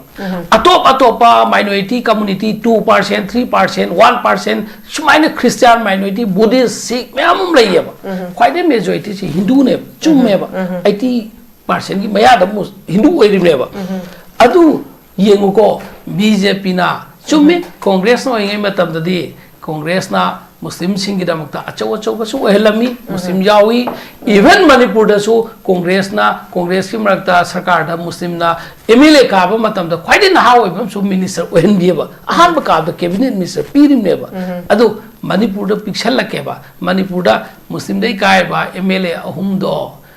karamba department am paihanda karamba state minister manatra karamba minister ma BJP lakpada gi pide ko 2017 dagi ngasi ba makoi de saugalim ni ko anyway BJP ने Kabak Kabak यावगा BJP की 2014 दगी हौप मतम सिदा काबक काबक यावजरमने सिगिसिदा मुख्तार अब्बास नकवी ना minority affairs दा union minister of state ओइरमेबा शाहनवाज हुसैन यावजरमेबा बिहार की ओइबनी दामो मुस्लिम हिंदू लंबी तत्खरे लोइखरे बीजेपी हो तो मुस्लिम नहीं है मुस्लिम हो तो बीजेपी नहीं है बस कांग्रेस हाइदुगा सब माने अदुना सिगी जगह सिदा बीजेपी सी पार्टिकुलर करम्बा पार्टी नो इसिमे ये नदरस दु खंगबने अनि सुबदा बीजेपी मनुदा बीजेपी ना हौजी 2027 की इलेक्शन दा चाउना कागनी हाइबसे सिदी अखो ओजा सर हाइबसिंगा सिदा वाइरिबा बीजेपी की करांग हंता कनो तौख्रबा चीफ मिनिस्टर ओइबदुना सु 40+ ता कागनी हंदकती हाइरिबने हाइजे सुनोबा अदुबो इंडिया ता लेबा बीजेपी को कॉन्टेक्स्ट बीजेपी की आइडियोलॉजी इंडिया का मणिपुर का खेनरी से कमाई तो के हाइदा मणिपुर ददी बीजेपी से खीरे ऐसे फजना हदक 2024 की पार्लियामेंट की इलेक्शन दा मयेक सिंह ताखरे बीजेपी ना सरकार पाइरगा मणिपुर दा chief minister BJP full power लगा कैबिनेट मिनिस्टर बीजेपी की कैबिनेट मिनिस्टर अमगा थेंगनरिमेबा इसम संबा चुमनगी यूनिवर्सिटी की ओजा ओइबा मगा को यामना पॉलिटिकल एक्टिविस्ट ओइना पॉलिटिक्स सही क्या लाप नतबा ओजा ओइजबा अमगा बीजेपी की कैबिनेट मिनिस्टर को थेंगनबदा बीजेपी करमाइ टूरिम खंगने दैट मींस मणिपुर प्रजादा मतिक बीजेपी ना मसल पावर मनी पावर मखन मखन की पनिंगदब चिंद पनिंगदब कल्चर एक्टिविटीज क्या तौखिदो अखोई खंगेबा अदुबो मणिपुर प्रजा की मेजॉरिटी प्रजा ना करम बमीदा right person right political party दा पीखिबदुना ngasi इंडिया दा दिल्ली दा राइट लोकसभा दा मणिपुर अंगतंग प्राइम मिनिस्टर से मणिपुर सत्पगी वीजा दरकार ओइदबनी हाइना प्राइम मिनिस्टर नरेंद्र मोदी दा हंगमंगम एमपी से कना ओइखिगेबा अदुगा बीजेपी की एमपी नदी अखोइदी सरकार मनुंगना हाइबे यादबगिनी हाइ लेहौरिमेबा ना हौजिक लाइब सिचुएशन से ngसाई 1992 की मतम थोइबदु ngसाई एंकर न साइबिखे मतम दु इंटरनेट लाइते मोबाइल लाइते सोशल मीडिया लाइते मी क्या सिबनो क्या तौब नोइसे वाखन भावना सागलगा मैम हाइम बयाई क्लेम तौब बयाई तौबतबु मधु फुरुप अनी की नेना हाइजरगसु ngसाई की फुरुप अनी रे चटखिदे लालहौब मसेन तौखिबनी हाइना अखोई की ऑनरेबल डिप्यूटी सीएम ओएम गाय खांगम नसु यम तोइन हाइ मतम रममदि कुकी की लीडर सु नागा की लीडर सु मिनिस्टर सिंग मखोई चला खुलखुद चलगा संदाई नखी हाइ को हौजिक लेब पोचिगा मतम दगी गदि खेना मताई लोसन जके प्लीज आई लोसन जके मतम दगी कनोजी मणिपुर थोइब थौदोकसे मसिगी सिगा मपानदगी येंगपगा खेनब मयाम अमा लई हाइबदो हौजिकती ngasi di Imphal dagi Dili da direct flight lai reba pung ani ga minani fugak sangeba matam da Imphal dagi Dili direct flight lai rebro Imphal da thokpa thodok ngasi di pithribi ki any jaga am da thokpa thodok se fraction of second ki manung da phangabane ba alna matam du ki example sumpiraga BJP na ngasi chahi ani ga makhai hela basi ningai dana matam du ki dina palise matam du ki community ani ge class है na hola na BJP ke sum ningsing ba se BJP से खितंग communal की वाखंड की होंदोक हलक driver इसलिए लाउजबो होंदोकतेब community अनी की violence से repeatedly पन बहुनदेब मरमदि मखोइदु कनानो खै मणिपुर द लेमिनै फुरुप सिंगनेब बीजेपी ने सेकुलरिज्म धर्म जात बिजात खाइदि हारगदे ओ सही गई ममांग थोकिबा कम्युनिटी जात बिजात के कम्युनिटी अनी की मरद थोकिबा दु नुंगाइते मदुसु मतम संखे दुम हायोबा पार्टिकुलर फुरुप पल्लिदो अदुमक्ति आइदि पलहनिंग बने अदु बीजेपी की मचिन ददि मदु सुही तैबगुम सिनबा द सुही तैबगुम तोइन पल्ली अदु तनदना अतोप अतोप थोकबसु मयाम लेंगनी अदु आई कांग्रेस की ओइनदि वाखल नोंददि पलहनिंग दे हौजिक लाइबा इलेक्शन से इलेक्शन तौगद तौरोइद खंगदे को 2027 से इलेक्शन तौगद तौरोइद खंगदे मरमदि मखोई की एब्सोल्यूट मेजॉरिटी फंगना फंगना मखोई गवर्नमेंट अमा पॉपुलर गवर्नमेंट अमा सेम हौजि फो ngमदे हदक लाइसी बीजेपी की लीडर अनि जनरल सेक्रेटरी बीएल संतोष का स्पोक पर्सन संबित पता का लाम दायरा former CM na hai ki bani handak lakh kadoi ba se yam maroi ba BJP ki achoba leader mi handak lakh kadoi se manna Manipur da athuba da popular government ama semani kholani hai ba se statement pi ki bane ngasi na ma kai dore tongan chatle sura sampur chali thaban chalen phami ama tauri ado ngasi di popular government sem bai di lad na ngarang mathang hal lak padu ngarang lerga ngasi halamani asai chalamani kari pire prime minister Narendra Modi lakpi na kan laurga pungkhai khara gi la amaga to minna magi package sanga ba gi lau tho amaga Manipur gi tangbu leita daba national highway sing chat pe ya ba ya dab se satkalame si highway ngamam rise India gi chaw khrob leiba amagi prime minister amana magi pick khabi state Manipur gumba pick khabi state amada adu chu khwai gi largest majority oiba community amabu ngasai confined torga thambada sathan daba haibse khoi za keno nadi sarat nadi adum salida khakha driver oiba kaido basal e gai masi aidi tv discussion da open da phawa haiba phatta khalle kai gi noidi masi megi life security dani masi aidi kana gumbana loan asalam ga sumadu phone haipam tokdame ai khoina pami basidi phone na sapiya ba Nobody park a question center, Sapa Kusa to Nateva. Squat out of the free the Sapa Pamba Duneva. I quit at level, Makatang the hand, but the Pubiro have politics school at Tobio, BJP, Aduki Mota, Hojik, Satok Sachingia, but say, see the priority step to local PU, BJP, na high physical higher attention. Okay. I was going to be to the conversation of my Congress leaders in the Sally and Hado, at the Yati. Matam tu same je ko file nam same ko community pun nam kiya ko same kasi pura ka same ko nang khang ba di khang dre ba nang gi ka khangam na nang gi aduna adana sali do no never chat ngam de ba ko file sin chat la community pun mo si punjal la ultimate end da solution problem le ba labina how we buy it yes ma'am the khangdragadi adudi ai see the question khangam na haibado na khangam na haibado khangam gi da lale dudi oja sir ne sendop yu kai sukai ai na hajeri se oja sir ai na hajeri se rabi gan ta sama haibo wa do ai lale matam du ne khoi gi ahan do ri do na chim se oi matam mani ko phai se ai ko phai da oja danabi lai sam ju lo yang ni adai na lo shen ja do oja sir ko ni ai da bi ne how is my do अब Bihar election Khanna बनी ना को Bihar election जब कोई party की तो official कोई press statement हुए बहुगी से दिल्ली दगी कहीं नोए दा कोई ना हाई सी इंटायर स्टेट मशीनरी से सीने एनडीए से ना को अदगी रिजोर्टेड to various manipulations sima tawya de ko deployed huge amounts of money congress paisa sinai adu huge amount yam hena sinai ha be sima koi na ya de polarizing community cases of its leaders say PM Mairo ICM Mairo aduga magan brandana gi lusi mosi ngai ro moisu kasi ke sinai ba simadi chumi ko jasara ai ke na BJP khakda na te BJP khakda na te adu except sida left party na ta na koi adu akoi de sida congress akoi magan sida de ko amana mu corporate sing sina akoi gi people gi suji pukhat tana atopa da sum pukhat na emane corporate sisu amane ba aduna akoi gi sigi suji da akoi gi party na du maina ui adu khakta ne akoi ne tawju ai na haibna te akoi party official statement hoye ba ade amana akoi gi yanwai di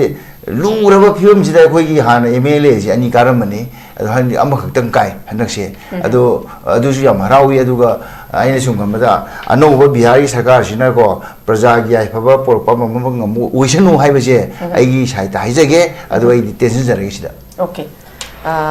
yam no ai baza sarat koi BJP gi mai kai dagi ko ai di smaina party ga koi di political issues et la ko matam da koi ruling da lai riba gi mai kai dagi koi na taning ba warol se mi akoi khatanati people sing na taning e ba ja hoina smaina thopi raga to bi basisu wari ni BJP gi su mina khalle ba makhoi sing ngamaroi da na lot labra hai gi wang si maju hangi bo ja adumak su ta da na ba oja hoina ga nga thopi ra se lotre just space ai kada thopi ra ba ai kitang haije ge ko yes sing ai ke num haije ge ko अखोई BJP the ngasi hunari bu ngang ri bse semai dur huning di ngang di prajana taning de social media ding bi ba yes noi asina man ngang asai na man ngang abdu adu thagali adu to na zabi mo na ngang ba zabi mo posta yauro bane bse akhoi noi na tawri se akhoi pe le noi se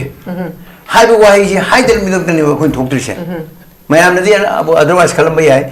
akhoi na thok ta bdi Hojik aku political party amaga mo khuna se pujana taning de yes yam adu dagi bhoi tongoi gam tane ba khuna gantor se aku wa ngam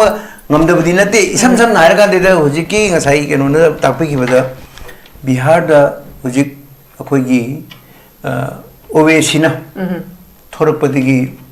nanu se aku gi governance tora tori ne ama ni de lepi ne ba maram ne kari gi no Sigumba suk chawba political party ma lay wina lay ba MLA so kare ba mari manga kai na mo RJ dina mangar ka mo to thugai re OAC party se si na mo thugai re handa so mo thugai ke to ba ni da OAC ni ate ba aduna handa ki bayam na di congress na ka no ki bayam na khoi muslim sin na yam si ma sa ngam ba praja na proof to re di kai do re handa ki election si da Bihar da ulle Sumya ya gue, aduna neba tora terus, ama ni kar tu isi tu gini apa.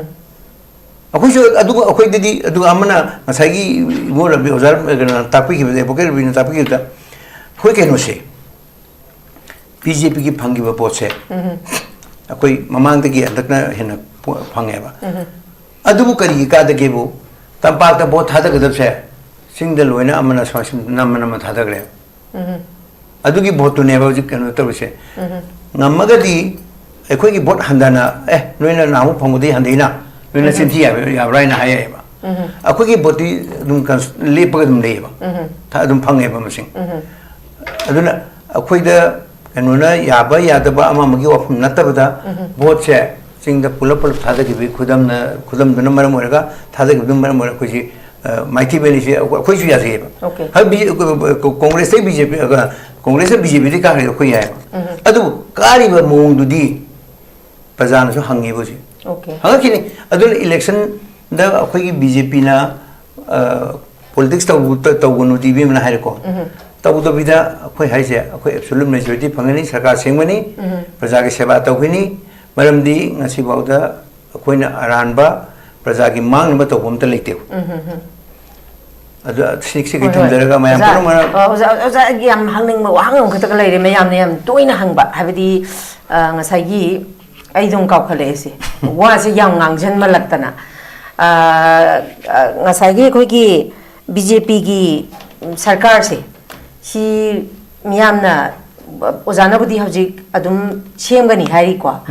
sarkar se sem bai dam ta Delhi da chatlaga miyam ne habisi appointment pi da kamai chatlino appointment phangda dana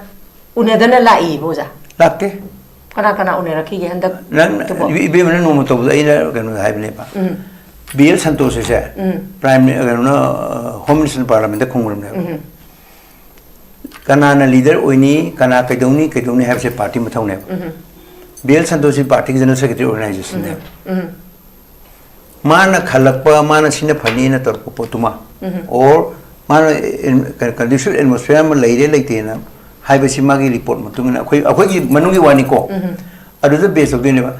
ma si organization gi general secretary nam ne ba ma si ate icham tam na te ba aduna hojik mana laga ground kenoma situation ma yeng se hana ate ti la putati apam mamda salaga amda salaga Rahul Gandhi la kan da Chosa Busalaga to E, Kabu Bisala to E. Adu, a quaggy leader deal la candida, Chosa Busali, Mete Dusali, Nagada Sali. Rahul Gandhi Moranga, Mete Sapado, ideal guys go to the I am a heaven. Adusate Hadeva, Adubu, Manipur ground situations there. Maitena Karikali, Kukina Karikali, Nagana Karikali. Ngarang aku senapati selalu examine tu bisa. Sini ground kan udah mas hagar laga kandai dah ada report se sampai ni. Adu kita mungkin kau ini kita awak kau ini kan ni lagi, kan udah jenis sekali mana dia. oza dui pat beta ga di handak si report se ground report se am niom chumna lauraga Yes. ada wari se thambat gadaura banina adui tar de as soon as possible Yes. lairiba situation zigi concrete oibe solution ama yam athuba da pora kani haibagi achauba positive kai no ne ba Mani mani mani. adui tar di akhoi ka shu hoji wani ai leitre uza Mayam na pamba popular ministry do. Yes, So din lani. okay. December bang manong dala kadar kang ozagi expectation. Adugi time factor do di. Hai bang. Nate hambi rakino wa. Mado hai bida maram ni tawdri porma. Porma han hai do ko yade ba. Yes. Politics ta. Aduna aina hajiri sini sarkar ma. Okay. Choiduna lani. Adugi Sarkar lak pa khakta te ko za pa mi se. Sarkar lakna lairiba hauzik free movement yadeba solution yes aduni adumak oiba ngamla sanu BJP sarkar na lairiba hauziki lairiba khogi pura habidi chathok chasin yadadana amaga trust deficit lainariba mayamsi lairiba issue mayamsi BJP gi lengakna unamak cover to bangam dana khoise free movement daga phangdana national highway ga se chatpa phangbo oresanu port ki maman handarak bo oresanu adagi corruption muthat bo oresanu dubu akhoi maksu dum haijari akhoi former chief minister nong thombam birena tawramba thabak kharadi afaba kharadi oja khoi ju khut thek pada duma na tawramba thabak kharasi pai hairi ne oja khoi ju adomakpu congress ki matam da su tawramba afaba thabak khara khoi dum pai hai adomakpu miyam na pambadi akhoi Sumaina national party ani sida khoi se dum hunadana nainadana laibasi nati Mina pamde. yes si pamde boza adubu oza mafamgi matamgi matungina oza khoi adumak ruling nina mayamgi nung thombam je khara di dum oire adun oza hoi dum patient laibi betare yari bam khaidi oza hoisu abedi khana banaina basi wanga tana tabada yari bam khaidi oza hoisu khajik akhoi laijari bu pangthok jari program sida oza akhoi saruk ya biyo habese akhoi notice window gi maikai da gi ai sa gi maikai da su yamna ai khung no oza hoi da su haijari miyamna su taninge matam gi oiba pause habedi taba phangdraga di hena charang na ba phawe ba oza na ngasi thambiri ba clarification mayam sinadi BJP gi maikai da gi si lairi na haidana asama khak la kani oza mafam matam gi matungina BJP gi maikai da gi su oza hoina oza thokpa nuai tra su tongan ba dum spokesperson thadok piro oza khoi taza ge miyam na su masi gi asa se sungsoi soidana chang na tawjagini haiba thaje edu oza na ngasi oza da warau bi ba yade khoi gi notice window gi akhoi dialogue ta one of the longest dialogue oirise because of oza nga si lengbiro ko kidamakani oza santa oza rabi wahang oza de hena hangi haidana oza ni mangna masigi damta ngakpi gani oza su oza gi matam aina sangna lawjor gi damta su oza na ngakpi gani adubu yam positive oiba mayam ama oza na thambiram bagi damta hanna oza bu thaga to phongdok chari loisilakpada koi gi Bihar gi election sida NDA na yam chawna mai pakpagi warini adubu Manipur ki context mu pusalakanda Manipur ki lairiba khogi akhoi na sarang na lairiba sisu athuba matam da khogi oza na thambiba gi warol gi matung ina matam di khangdaga su handaki khogi BJP gi karyakatas ani la amba sina akhoi achauba khogi yamna positive oiba khogi step forward amasu sungsoi soidana lagani abagi thajaba lei masimaksu lakpo oisanu lakadoriba 2027 gi election jisu aduma pangthokpa oisanu masida pangthokpa da BJP gi maikai dagi masi absolute majority phangani hariba sisu adumak ai maikai dagi de dum BJP haiba leite congress haiba leite masi adumak mai paktana awonba manipur ama yamna chawkhatpa manipur ama yamna economically sound oiba manipur ama purak oisanu haiba warol je thamjaba loinena ngasi gi unedi meng tabiro khai punamki mafam dagi kainena ba ya thangni jari till then take care stay safe and good night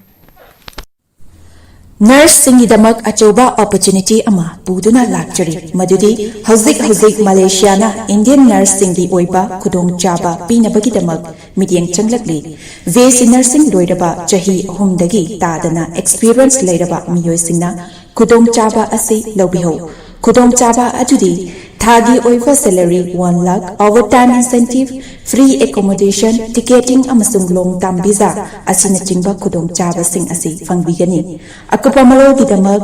Makada Pizariba 7005273217 Natraga 7005063196 ta contact tawbiro Natraga Aikogi office newtv building hata New Chakun Road ta lengsinbirau.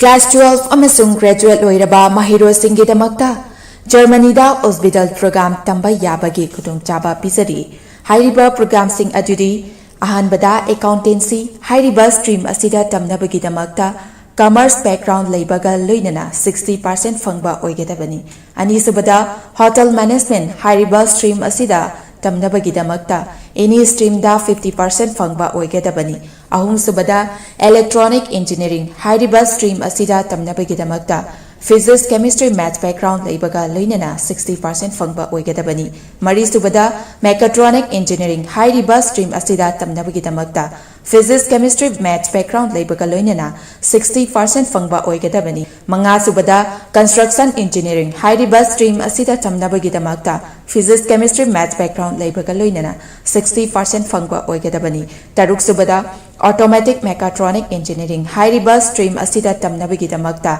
Physics, Chemistry, Maths background leibaga loinana 60% fangba oigedabani. Taret subada Electrical Engineering hairiba stream asida tamnabagi damakta Physics, Chemistry, Maths background leibaga loinana 60% fangba oigedabani. Nipan subada Medical Technician Radiology Assistant MTRA tamnabagi damakta any stream da 50% fangba oigedabani. Mapan subada Medical Assistant amasung tara subada Nursing hariba sing asi tamnabagi damakta 12 natraga graduate loiraba singna apply toba yagani loinana hariba program sing asi tamba mahiroi singna thagi oiva stipend listing 100 dagina 1 lakh phawba chahi ahum phangani loinana 100% job guarantee in Germany da oigani loinana 100% education loan to support tawjagani akupa marol gidamak 7005063196 ta contact tawbirau.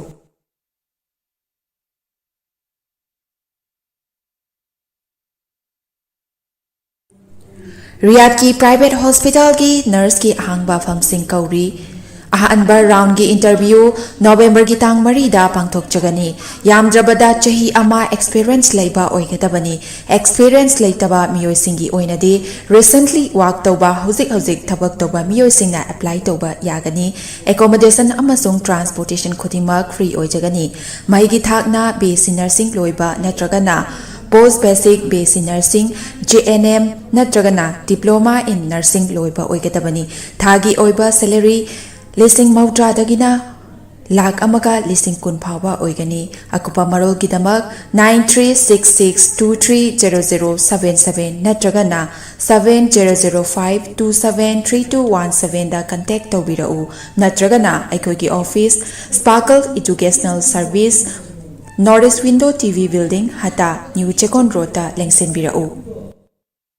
Haksan Panatamgi Hairabadi, Iram the Masimakta the Laiba, Kwaidigi Paraba Hospital Singi Manunda Ama Oiba, Babina Hospital Lizari. Mapamasida, Tazabayarabamadi, Seriam Chandana, Specialty Kunhin Badana Lion Badi Kudong Chava Pizari. Pediatrics, Cardiology, Cosmetic Surgery Amadi, Specialty Makal Maka Kayada, Aikogi Specialist Singna, Marik Chumna, Kawai Haksan Yauna Lion Jari. Aduna, State Wangada Mokari Chalugani, Aikogi Manipur Suhojiti, Awang Bataki, Healthcare from Labada. Matam Mangan Biraganu, Sel Henating Biraganu, Aikogi Specialist Singdagi, Malengi Apabataki Lion Patapiyum Pam Oiba, Service Lobiu. Babina Hospital, where hope meets compassion. Akupamarol Gidamag, Babina Hospital, Saziwa Gel Road, Kabay Soy Impal East Lensing Birau. Natraga, Aikogi phone number 6909390666 ta call to Birau.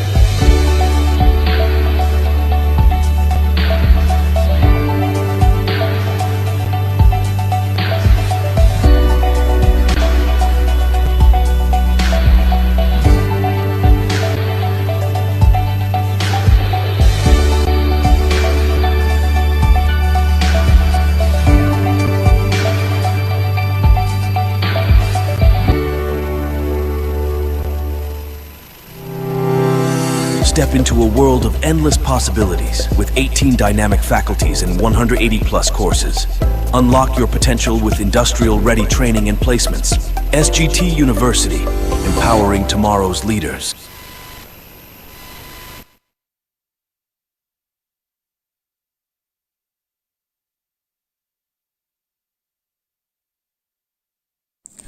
Class 12 amasung graduate loiraba mahirosinggi damakta Germany da hospital program tamba yabagi kudung chaba pisari hairiba program sing adudi ahanbada accountancy hairiba stream asida tamnabagi damakta commerce background leibaga loinana 60% fangba oigedabani anisubada hotel management hairiba stream asida tamnabagi damakta any stream da 50% fangba oigedabani ahum subada electronic engineering hairiba stream asida tamnabagi damakta physics chemistry math background leibaga loinana 60% fangba oigedabani mari subada mechatronic engineering hairiba stream asida tamnabagi damakta physics chemistry math background leibaga loinana 60% fangba oigedabani manga subada construction engineering hairiba stream asida tamnabagi damakta physics chemistry math background leibaga loinana 60% fangba oigedabani taruk subada automatic mechatronic engineering hairiba stream asida tamnabagi damakta